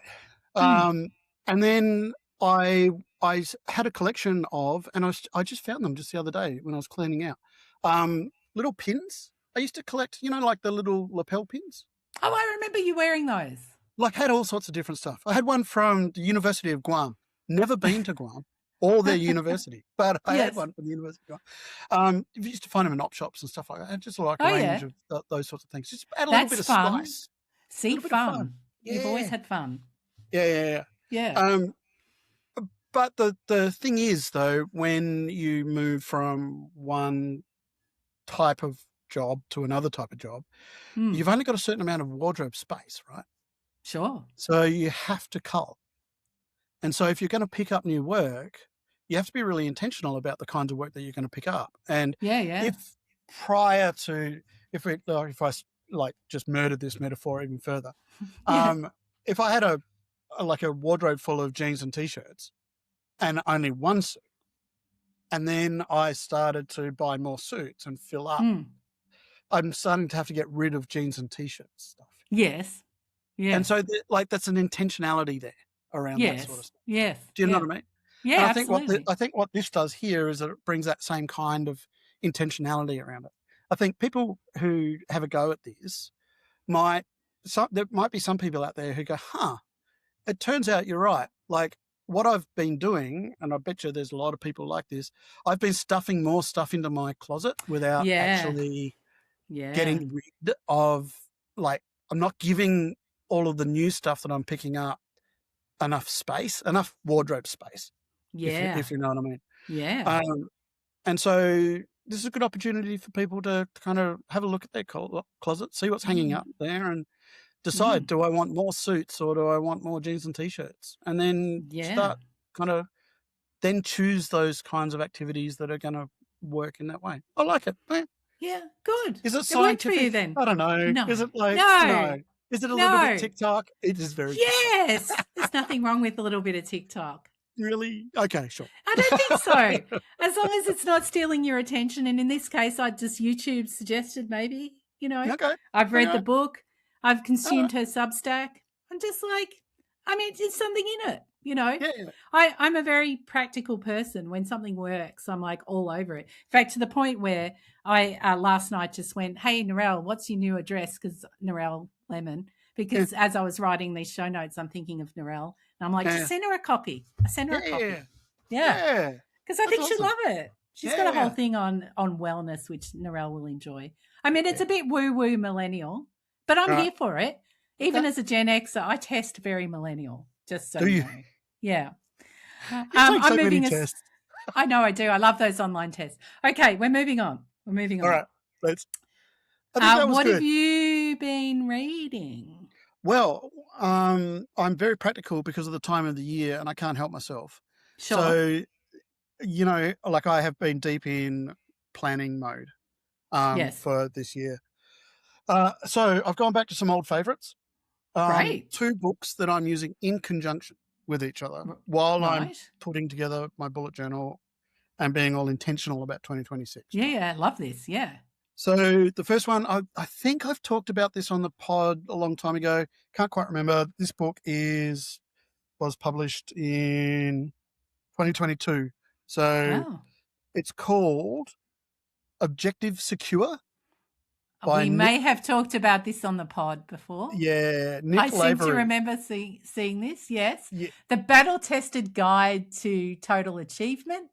Objective Secure shows a large military-looking gentleman who has a prosthetic leg. Yes. But he's otherwise dressed in all military gear, and it's kind of foggy. Very nice cover. Love it. Yeah. So this guy was in Afghanistan, stepped on a mine, or there was a mine involved. No, was shot. No, that's right. There was a insider attack inside. Something terrible happened. Okay. Inside one of the US bases. Terrible. Insider attack. He got shot in the leg. And what happened is it got infected and it continued to get infected. And so, like, he almost died on site, right? I've got to drink kombucha now. I'm just going to drink kombucha while you're talking.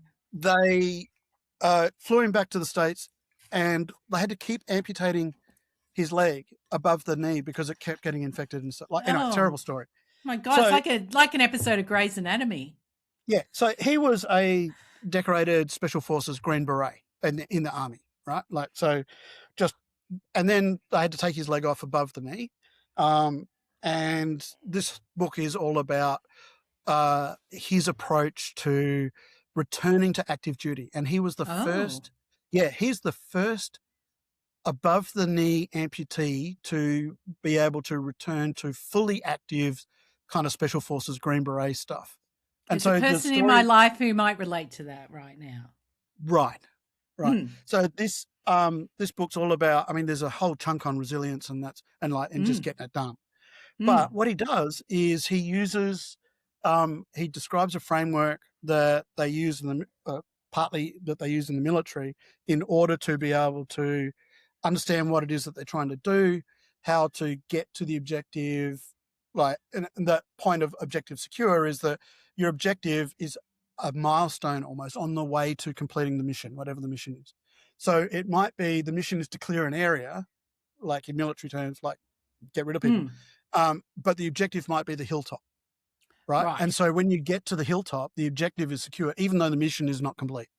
Got you. Yeah, and that becomes either a strong point from which you can do further things, or it becomes a place that you can fall back to if you need to. But that's this whole book talks about, and I think it's brilliant in terms of if no one's ever really explained to you just how to break something down into its smallest components, and then to be able to measure your progress towards each of those components as they build in a coherent way towards the mission, if you like, Yeah. or the campaign that you're trying to do on the way through. This does a really good job of that. This book, I mean, it's full of blokey, special forces, toxic kind of like, you can imagine it, right?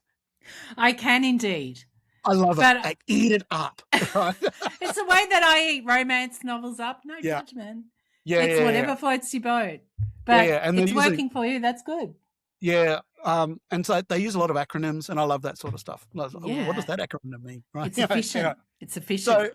So that's objective secure. He talks about, determining what an objective is, and then what you have to do in order to get there, what resources you need. Like, it goes through all of the steps of planning that you would normally have to go through, but just I feel like whatever you've been reading in that has been, because we've had some very useful phone conversations about the business lately, where you've gone, yes, Bedinga, but, and you've asked me a question and I've gone, yeah, I don't know.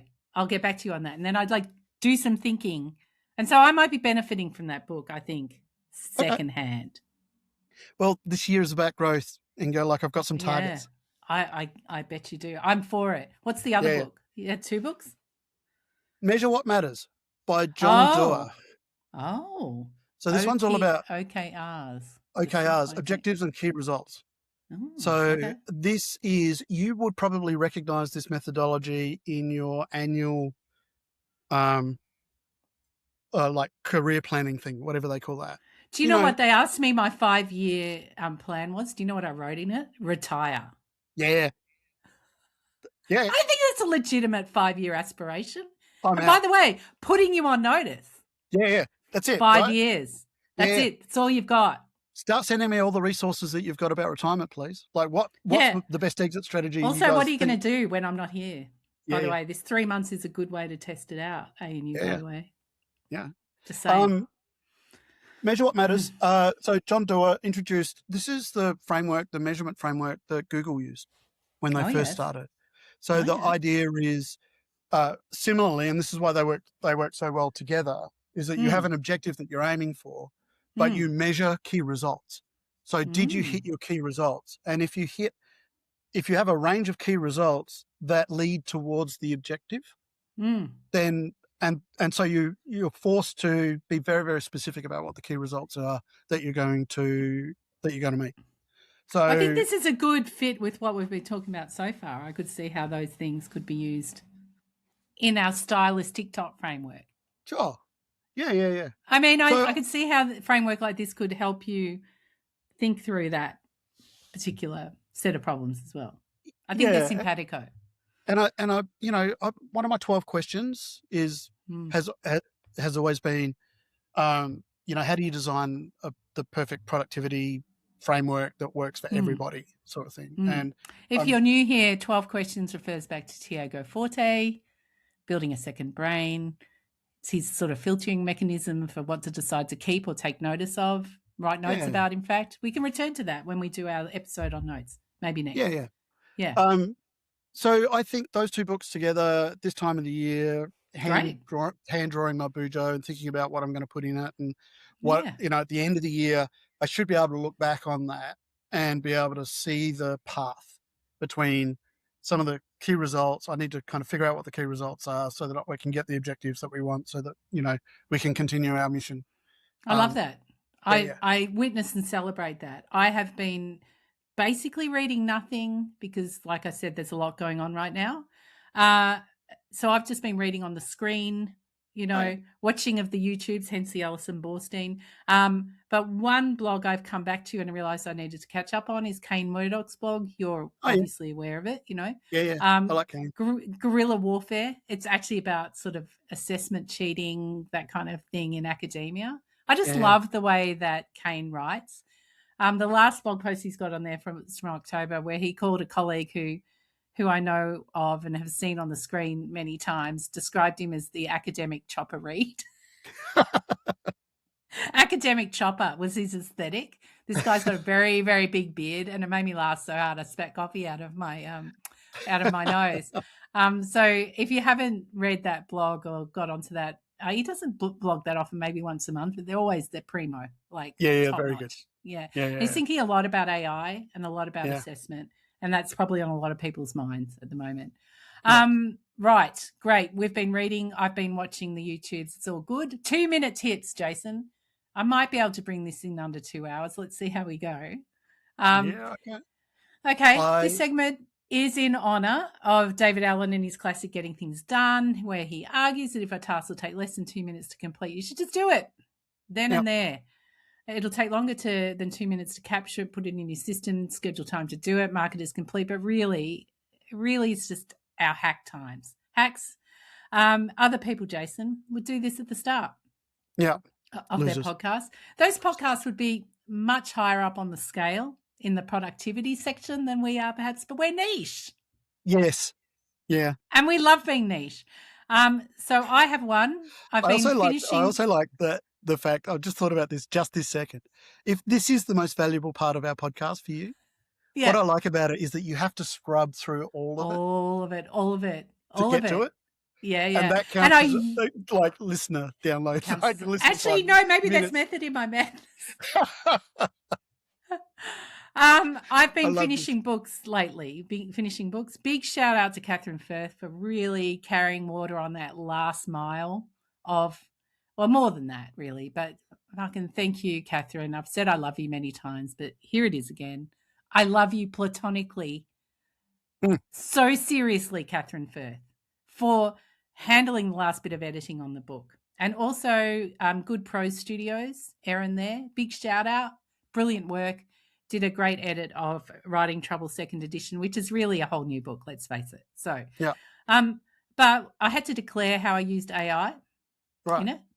And I did use it to do worked examples and, workshop things. I didn't generate text because especially in a book about writing, you don't want to get AI to write it. That seems a bit. But to help me do worked examples with Lord of the Rings themes all the way through, it was pretty good at putting names and places and stuff in there. One of the things I did do that I forgot to put on my declaration form was that I wanted to do a sort of style sheet, commonly used words and phrases, those kind of things that you do for the publisher for the next step. So I gave it just a page or two where I'd gone to the effort of formatting everything, just a couple of sections of a chapter, and I got it to make me a style sheet backwards from that. Yeah. So I primed it. You're a professional copy editor. You're helping me create a style sheet for the copy editing process. And then the prompt is something like, from this excerpt, infer and propose. I got ChatGPT to write a better prompt than I did. Infer and propose a style sheet with headings, spelling in Australian, hyphenation, capitalisation, numbers, abbreviations, key terms and preferred definitions, flag inconsistencies you can already see. So if you want to use that then as a sort of style sheet filter, it works okay. Like I've said, between it and me, there's a perfect copy editor. But by itself, it won't do it. So don't trust it too much, but it's a good start. But in terms of actually making that style sheet, and if you've ever had to make one for a publisher, they're very time-consuming things to do. So it's a good top tip. I think it's a top tip anyway. So what about you? The only thing that I've done that is I've actually found quite useful, and it's one of those ones that I should have done because it legitimately only takes 2 minutes or so, is figure out focus modes on your phone, on your iPhone. Yes. You know how you have different focus modes? Yes. So you've got one, a personal one. A work one, personal one, do not disturb. Yeah. Something else, I can't remember. You can customize those with different home screens. Yes. So I did not know this. Right. You didn't know that? Oh, okay. No. And so you have a visual representation when you look at your phone as to kind of what mode you're in, and then you can think about, is that the mode that I really want to be in? Has it shifted modes? Because sometimes it does. Yeah. And so if you dive into the settings on your iPhone around that, it's actually reasonably powerful. You can have these modes automatically turn on at certain times of the day, on different days of the week. So it might switch to personal, which I like at 5 o'clock on a Friday afternoon, and not turn back to kind of work mode. And you can take things off the screen, right? So if there's apps you don't want to use in that particular, and you can, they won't be right in front of you. Yeah. And you can select people who can reach you in that mode, and others just go straight to voicemail or that sort of stuff. Like, it's pretty good. So that's on Apple, by the way. We're an Apple shop here at On the Reg, if you're new here, Apple. But I'm sure there's an Android way of doing it. Luke, you've got HomeKit, right? Apple HomeKit.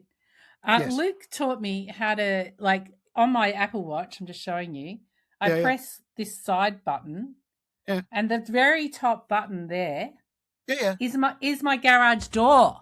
Yeah. It's good, right? Drive up, press, garage door, opens door, total game changer.